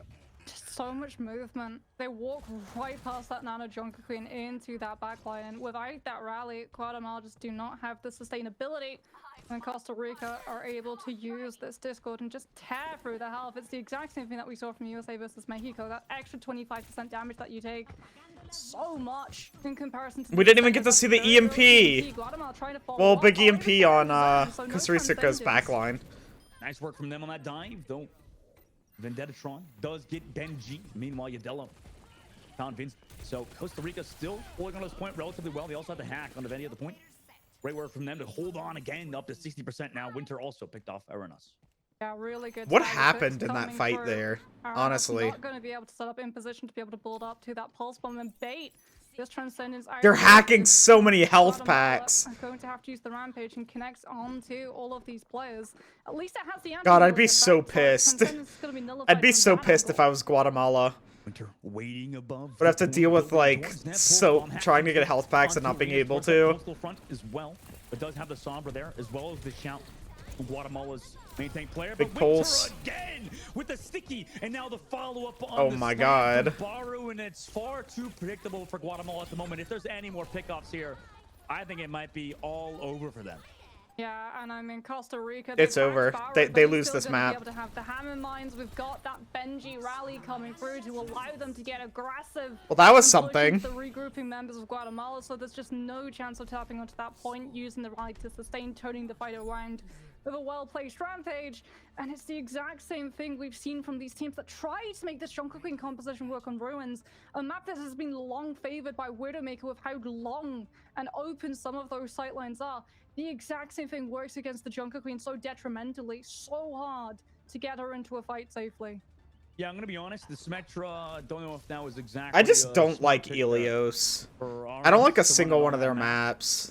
It didn't work out. I don't find them fun to play on at all. The dives have been so free, Moxa. Yeah, again, that's the problem when you're using that Symmetra to try and play around this Junker Queen's immobility. It takes time to set these TPs up, time that allows Costa Rica to be able to organize themselves and look for those power drive opportunities. As Guatemala, very much aware that they're going to be dove upon, go for survivability in that backline. It's going to be a Moira, no more Ana, so when they come calling, you've got the fade. Udillo, the Winter with that diver waiting for Marleo on the backside to go for that fade early. Arenas goes onto the actually big hack. Aggressive play from the Junker Queen of Guatemala. What was that? With not a lot of follow-up and help. Okay. Trying to find that dive onto. Come on now, Guatemala. He didn't even go low at all. And Jesus Christ. Guatemala from the map. Costa Rica hold on. Surely they're going to get these follow-up kills and capture the point first. I don't think they're expecting the Winston. I think they're expecting the Wrecking Pulse. We're going to see a very fast swap. As Aranas, unfortunately, we've all been there. Get back to your respawn. Don't afford the other team any ultimate charge ahead of you. Has to throw himself into the well to regroup with his team faster as the Winston now comes into play. But Costa Rica, they can literally just play so far back that it's so hard that Winston to be able to connect with the Tracer Sombra. Looking for that dive. That was already almost a big hack, but Brig took care of it. Very early in the pulse bomb as well. What? Dive does come through still, even after he took that pulse bomb damage, but a counter pulse bomb from Aranas, and it connects onto both Winter. Big. Dude, what a pulse bomb from Guatemala, let's go. Come through on this point. They clean this up. Surely has to back up as well. Benji does find a kill onto Aranas. He could somehow clutched it if he's mechanically skilled enough. They pop the rally, but they lose. Excuse me, rally. That IMAX Brigitte alone in the 1v3. 3-man stun, but still falls to the orb. Okay, interesting. From the Moira there to give they decided to use the rally there. Interesting. A strike. They managed to shield bash everyone so close to that well and just bop them off. Hats off to Benji. He tries it. They at least will be able to still no way solo EMPs the Brig. But Richie setting up in position for this EMP. Has passed the spy check of the Brig in front of him. Trying to connect onto both of them at the same time. Does manage to find it. Where's the follow-up? It's not there. They tried, I guess, to follow up. That was hard to see. That was hard to watch. Because they're just far too split. Costa Rica control that point. It's back in their favor. I don't feel like the lineup of Group A in America is super balanced. Teams play it, but some other teams just like to go for other compositions which have far less communication required but can still find the same amount of insane value. A big reason as to why I like the European region groups is because like it makes it like whenever you look at it, a lot of the matches are super competitive. On the back Maybe side, Guatemala will get it another map. Maybe it's just they're just not very good at Helios or something. But Jesus Christ. Oh, okay. Oh my God, he's trying to put Guatemala Arnas? back, but Winter will shut him down. 92% hat comes Okay. Baru back at the point. Doesn't even have raging time. So Richie's They get the point. They have that opening kill. They have a Moira here for the heals. Oh, don't die. Winter's here, it might be tough. They gotta shut Winter down, or at least force him off for now, and they do so, reclaiming that point.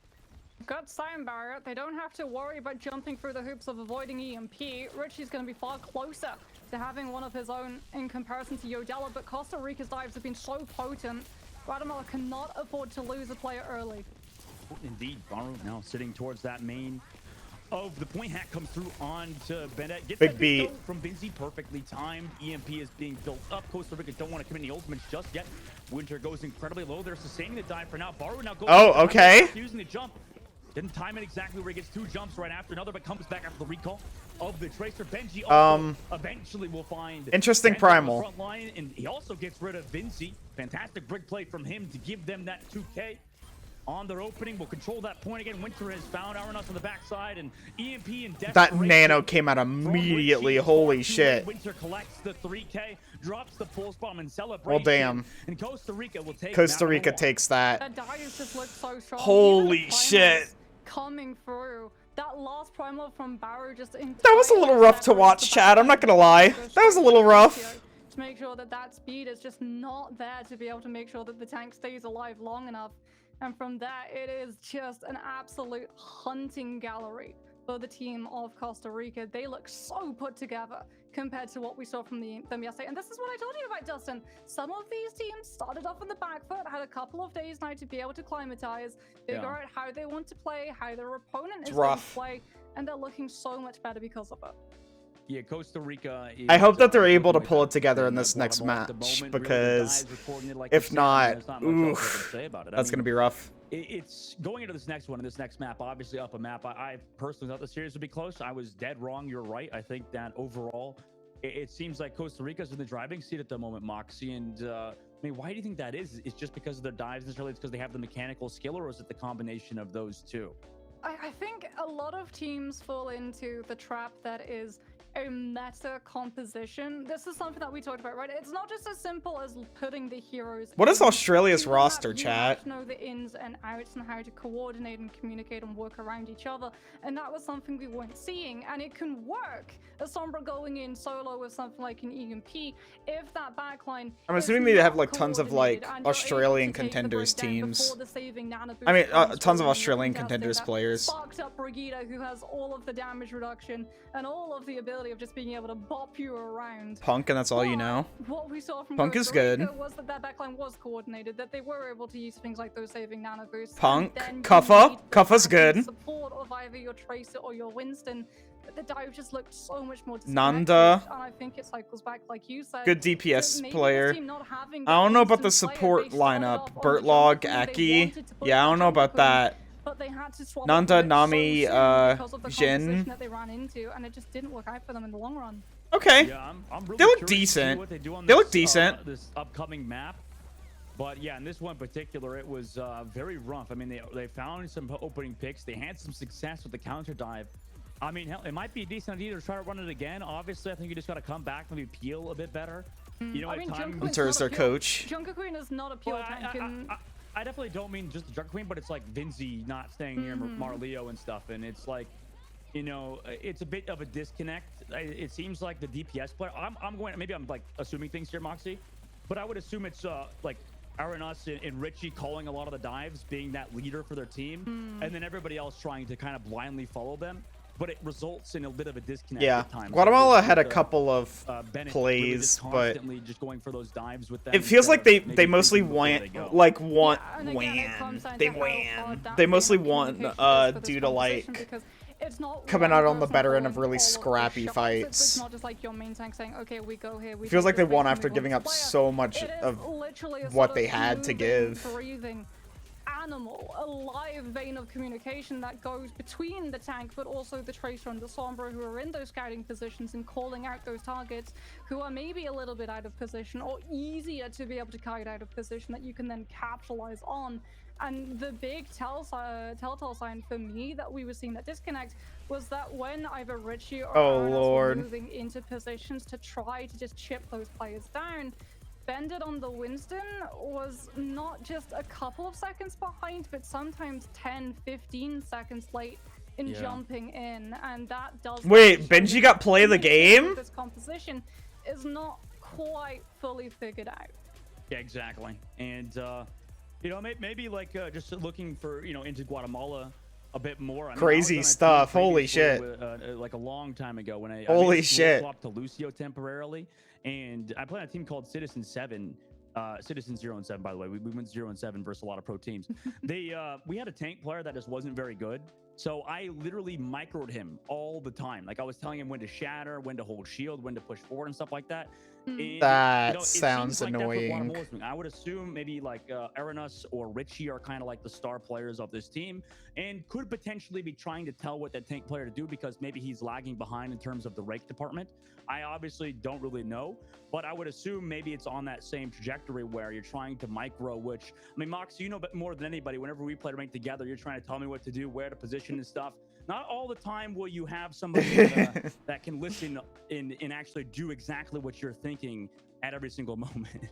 Yeah, unfortunately, playing it's hard to communicate that, and also like comms suffer because of it. Despite what people might believe, he is actually a pretty mechanically heavy tank. You can very quickly work out the good monkeys from the bad ones, especially whether or not they're able to, with their primals, pull off things like the shot hops, the full juggles, the melee on landing as well, which is one of just muscle memories of every Winston player. When you jump, look down at the ground, melee to make sure that you get that additional damage on impact with that player that can sometimes be the difference maker of being able to secure that pick.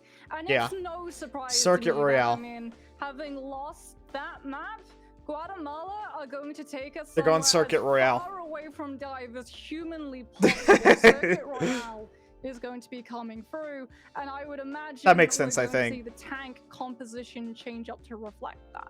For sure, I think you're 100% right. If this is the map, I really hope that Guatemala is able to pull it off here. You know, this is but I'm not feeling too confident about it. Costa Rica just seems like the better team by quite a large margin.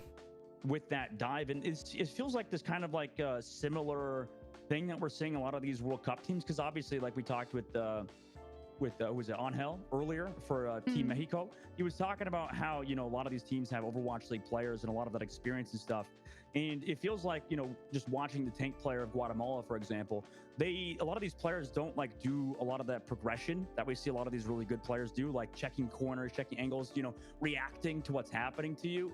Instead, like a lot of teams are just kind of like going, okay, this is our plan. We don't have a plan B, plan C. Why do you think that is, Moxie? Is it because of, you know, skill difference, or is this overall, you know, more practice? Teams need a little bit more time together to synergize. I think it comes down to, honestly, a lot I think it's a little bit of missing both. out on the experience, sadly, of something like Contenders SA, where you learn not just to synergize with a team, but also to be a little bit more fluid in terms of swapping that hero to be able to give your team a leg up. Because I mean, we all know in ranked, right? Streamers do it all the time. They hardlock one specific hero and they will literally 0 to GM it. And so a lot of these players have just been able to find that comfort pick of a specific hero and continue to run that specific hero, not having to worry about maybe that hero being good for them, but leading to a little bit of discourse for the rest of the team in certain areas. Exactly. Here we go. Got the SIGs coming out. This is the SIG map. Looks like they might potentially play the Sigma as we get some terrible. Oh my God, Jesus! Please stop playing piano. No.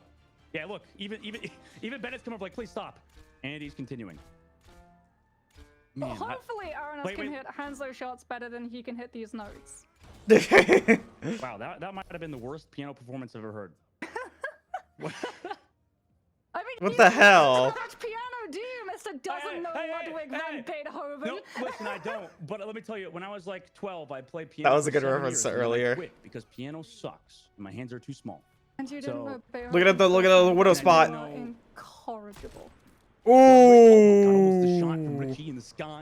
That would have been so cool. Redirect from Ludwig yesterday on the Brazilian team, by the way. The only Ludwig that exists in the world, by the way.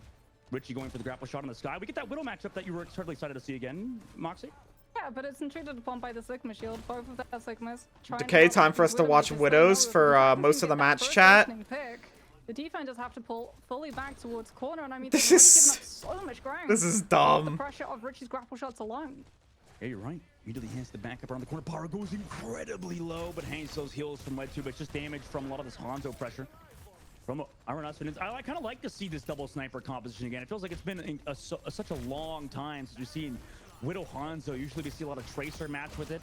You know, a lot of Sombra. Big pick. Already takes down Yadella. This is awesome so far for Guatemala. To take that space, they can go aggressive now and set up their own Widow. Yeah, and you can see that they're also using those Hanzo arrows through the opening of shop. Guatemala looks a lot more comfortable here. Oh, that's so bad for them. That's so bad for them. Still gets the angle onto Bandit. Will be able to take that Sigma down, and Guatemala without that shield have to immediately give space to Costa Rica. There's not really much to say here. This is a really big game of who hits the head the best at the moment. The very suave streets of Circa. But Costa Rica keep the Widow and keep the circle pressure. Yeah, they are. Not really much to say here. I feel like we're seeing some ethical Overwatch. I know it's double sniper here, but like both Widows obviously only hitting body shots with the grapple shots. A lot of this happening on the ground, waiting out the shields, waiting at Immortality Field. Very slow style. We're already, what is this, 2 minutes in to this series, and not a lot of kills have gone through Ant Matrix around the corner, but they lose their life actually. Costa Rica peeks that corner. Richie's waiting at the back of the map. They're playing so. Takes down Yadella as he peeks that corner. Both of the DPS are scared on both teams. Maybe looking for the head. It's just body oh, risky. with the Ant Matrix though. Not on the cart, however, so it's not going to continue forward. They drop the Immortality Field. Sig dies. Sig dies. Yep. Flux. Big for Guatemala. From Guatemala. They take this. They take down Baru. They've worked through the plays, and Richie has started to come online. Yeah, no Transcendence available for Costa Rica to save it either. There you go.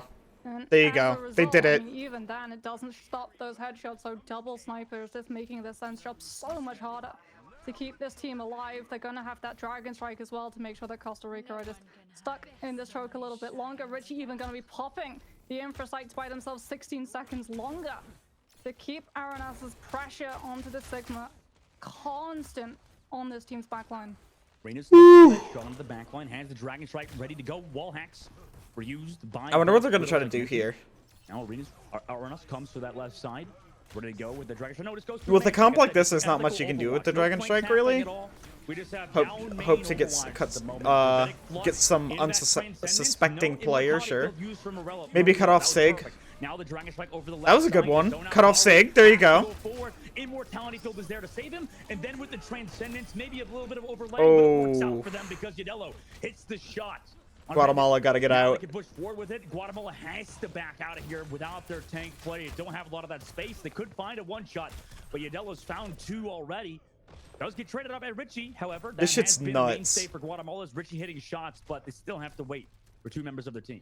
This is not where you want to be if you're Guatemala. However, as Costa Rica have so many angles now to be able to have Winter set upon, as we've seen in these matchups. So many different spaces and niches for the Widow to be able to shoot through, but Guatemala have been able to survive the gun played upon them. That was a funny little grapple shot. Just trying to find any information on where Winter's playing from. A lot of this is that Richie versus Yadella duel. That's a good Venom Mine. It's that Venom Mine amplification matrix towards that cart. Wed 2 pops it, but no direct kills, just force him to the right side. Winter hands those bull hacks, could hit the shot, but really doesn't want to over peek it. It's a body shot into Arenas, who barely gets healed up by Vinzi's Harmony Orb. It's perfect for them so far. Also takes another body shot. Winter now has to back up because the Ant Matrix from Melo was used, and by the way, it was also used not on the cart again, so it can't push forward. They don't really get a lot of that space, though. Although Bandit's on the cart, still pushing it. Baru. Incredibly soon. Grapple shot on this guy. Richie almost hits the headshot. They're making this look a lot more even now. This is looking like a lot more even game. Guatemala's really not comfortable in that dive. Bonus on him to hit these shots, bring it back for his team. Oh, got the Zen. Takes him out with just the last storm arrow. Now goes aggressive. Weird position from Vinzi. Flux of Bandit, which does not find value, and Costa Rica will hold last second. Get Richie as well. Nice shots Okay. On that well, push, and also a 3K for him. You know, I was saying that Guatemala's really not looking good here, Chad. I'm not gonna lie. As well. They've got the ultimate economy advantage. They've got that Sigma Flux, which is gonna force Vinci into Costa Rica which means has like basically all their ults. Is gonna have basically all their ults this fight. Guatemala, not the same story. Little niches that you're able to just shoot through. Really harkens back to old school Eichenwald on point A, where you can just go into castle and shoot through those walls and windows. All right, Moxie. Now explain to me how that's skillful. How spamming logs across the map, praying somebody walks into it is skillful. No comment? It's Hanzo. What do you expect me to say? Well, Yadella's still waiting with the Dragon Strike. The amplifications this time on the cart. Goes for that shot onto the Widow. Nice job avoiding with the hitbox manipulation, but Richie is not missing. Yeah, for real though. Hanzo's arrows are something else. Down to that main I like how they call them logs. Onto that Sigma, but as long as Richie can keep it up, potentially Guatemala can push in through here. They'd have that transcendence, but they are now against Winter, who dropped off the back without his team. I've never seen a Widow flank like that. That's before. crazy. Result in such a catastrophic failure. Costa Rica Let's go, Guatemala! Past the transcendence is oh Lord. Into that gravitic flux, but there's a transcendence from Vinci. Perfectly timed to counter that gravitic flux. They still have the immortality field advantage to walk forward with that end matrix from Arleo, but Baru trades it back. Bend it. Does get Guatemala gets it, chat. They're still in this. The very last bit, they just have the Widowmaker, which gets sniped by Richie. What a shot from him! And Marleo also takes out Yadella, who has been the carry player for Costa Rica on the Hanzo so far. Guatemala will push us into third phase. No Sigma shield in the way. Richie finally unleashed, is able to find those kills and put Guatemala into point C. Barrow off the Hammond was only using it to try and tap and keep it contested. Now back onto that Sigma for the shield. Try to just give any advantage to their DPS players to be able to win this Sigma. 1v1. Except it's not a 1v1. The Sigma shield has to be broken by the Hanzo. The Widowmaker has to be alive and keep that angle. I remember whenever I first like played this map, chat, I thought it was so amazing. Whenever I first played this map, I thought it was so amazing. Compared to USA's match, it's I feel different about it now. Grapple hook from Winter to go around the other side. It's not terrible. Richie could hit the shots, but not able to Sigma. I want us to find the opening pick on the web. Baru can die. They can kill Baru here. Oh Lord. They're gonna go for the double jump. Baru doesn't die. Richie there as well, and he hits the shot. Oh my God, what a hit from Yadello in a very particular situation, but they do trade it back 1-1. Yeah, Venomine takes that Hanzo down, but without Richie's pressure from the Widowmaker, he has to now come back into the fight on the Sombra, and that unleashes Winter. No other Widowmaker to keep him in check. He just gets to That's rough. Vinci, like, is just having trouble with positioning, I think. And Guatemala have to walk right into it. Big dragons! Big dragons! Huge! That's what they needed. Oh, rough. If they stayed on the cart there, I think they would have gotten it. Oh my God, if they would have pushed the cart, if only they would have stayed on cart, I think they would have gotten 3. Jesus Christ. When Kiriko first got released and everyone was saying Suzu was the most busted, I was out there being like, Swift Step. Swift Step is so punishing in those situations. It is punishing, where the defense have the closer respawns, and you, as long as you have one person touching that card, and your support is able to swap onto a Kiriko, and it's like she has good heals after that as well. She has pretty crazy heals after that. She has the mobility and the healing. Right in the fight and able to just instantly contribute the healing, the iframe of the Suzu, and win it out for you. However, the push, the distance that was picked up, definitely nothing to slide, chat. That is a lot of distance. Okay, it's still winnable for Guatemala, chat. The dream is alive. The dream is alive still. The more potential that Richie has to pop off, and you know, after that Suzu playing with the Kiriko, you know, maybe this begs the question, Moxie. Should we do like, you know, with Wrecking Ball where they get rid of the cooldown don't let of spawn? it TP until she does spawn. Yeah. I would honestly love to see it, because I'm not gonna lie, it's something I've taken advantage of. Watch point Gibraltar. Many a defense has been saved by just me having my tank stay alive and payload. I swapped Kiriko. I had Swift FI. We have a CZ, and immediately we were able to flip. No, I would love to see it in the future, but yeah. She's a Kiriko abuser, huh? A Kiriko abuser, Moxie. Costa Rica on pushing that cart. You have the double sniper again with that same setup on both sides. Like I said, some ethical Overwatch. You have to match up. You have Ooh! And it's just a little bit too predictable that you're going for that grapple. Winter got shit on. Richie was using that exact Richie also had the shield. Richie also had the shield. Oh God, nice shot from him. Looks down to that low ground now for Costa Rica to push up. Like we mentioned, I mean, the further that this defense goes, longer that Richie is to set up. Oh my God, almost hits that flick shot. Still waiting for it. Over the backside, right? It's a bit of a slow God, double sniper. Ugh. Looking for that shot as well. Godello, stupid comp. Has to break it first. Goes for the storm arrow on the side as well to make sure it reflects off of it and gets into that back line. Onto that shield to hit a few of them. Richie now goes for the shot in the sky. Oh my God, doesn't hit it. Unfortunately, Costa Rica still getting that cart space during this fight. It's almost around the corner already, and all we've had is a kill go in favor of Guatemala. So now they're pushing forward. They've already got Bendit, and it seems like Guatemala big their footing. Richie will grapple back, look for some sky shots, but Baru and Benji have combined for multiple kills. Okay. Goodbye, Guatemala. Capturing this first point. Goodbye, Guatemala. Stretch of straight line, that's the sniper off. Hey, Richie got out.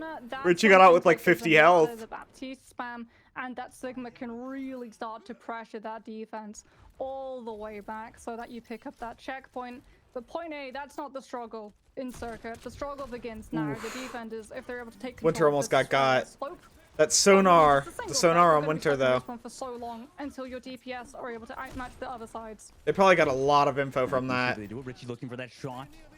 But just looking at the tanks in this fight, maybe if he, was looking for some grapple shots or a little bit of flank angles, it could work out for him. But Winter's taking full advantage of the passive play. These sonar arrows coming from Jodello have been really good. Oh, well, not Jodello, from Arnis.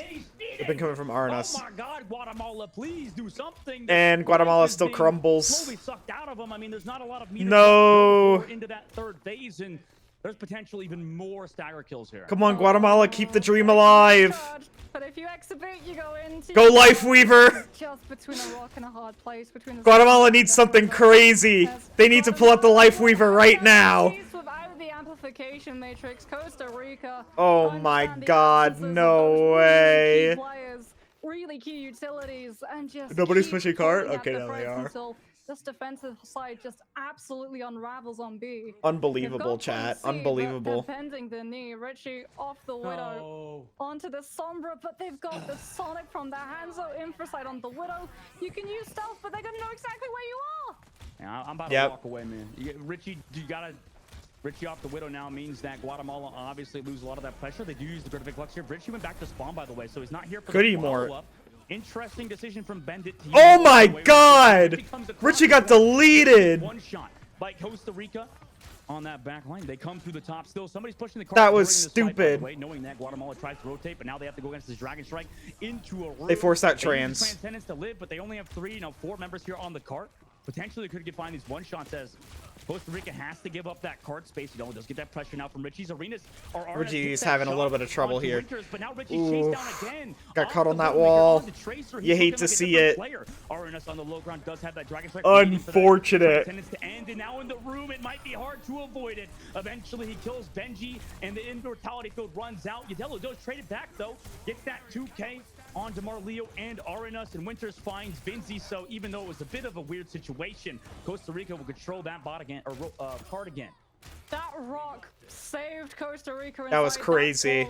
Absolutely crazy. Doesn't entirely fill it. They're able to just cluster up in the corner, and then when Guatemala try and push in, Accretion connects onto them, and they're able to survive and group with the rest of their team. Yodello on that hands out, just making sure that he's not flanked by Richie on the Tracer. Just has not been able to find. It just feels like a team diff whenever comparing Costa Rica to Guatemala, honestly. I don't know what Guatemala's really doing better. That could be the difference maker for Guatemala. Is like I said, only have that pulse bomb ready to go. Costa Rica I think that with double DPS Richie's Widow was a bit better than Winter's. With that gravitic flux, they take that right angle. Nobody pushing the cart. Yeah, Winter could I think that's it. That's something they were doing better. Knowing that, oh shit! Underneath the cart, as that cart big shot underneath the cart. But it's immediately countered by the immortality field on that top right angle. Costa Rica has that top angle now. Tries to take some space away from Guatemala, but they're not really taking full advantage of it. They give it up, come back to the main, look to break Bandit's shield, force him out of it. Guatemala's backing off on that right side, but no picks really here either because Baru's sitting at the back of the map. Winter didn't get anyone. Also, oh, Winter with the 2K. It's looking like it's over. DPSs for Costa Rica come online. Guatemala are stuck in the respawn room, and unfortunately for them, will be going 2-0. Costa Rica. Yeah, that tracer swap really doesn't work. Costa Rica was set up to win there. A team that's running both the Hanzo and the Widowmaker, they're just waiting for that tracer to make herself known, make her position given away. Unfortunate for before you're even to close up the distance, and unfortunately what it also unfortunate does, for what's it called for Guatemala. He's out there playing a game. God, I was hoping that they could pull something together, chat. I love their name. With that double hit scan such a cool name for a country. It's just devastating. Well, we bring up back our host, Ash. Welcome back, Ash. What a series that was. 2-0 for Costa Rica. Crazy stuff. Heartbreak. All right, chat. Well, just with how close that I'm gonna end stream here because I want to take a nap and get ready to go grab stuff after that nap. But yeah, I'll see y'all later, and we're gonna start it up next stream with New Zealand v India. It's gonna be happening in like it all comes down to just controlling the space of Circuit Royale. 3.5 hours.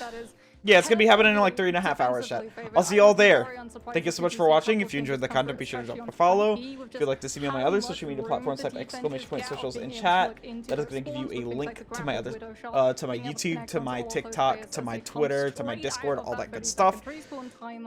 Appreciate y'all for watching, and I'll see y'all in a bit. Control of that space because every single time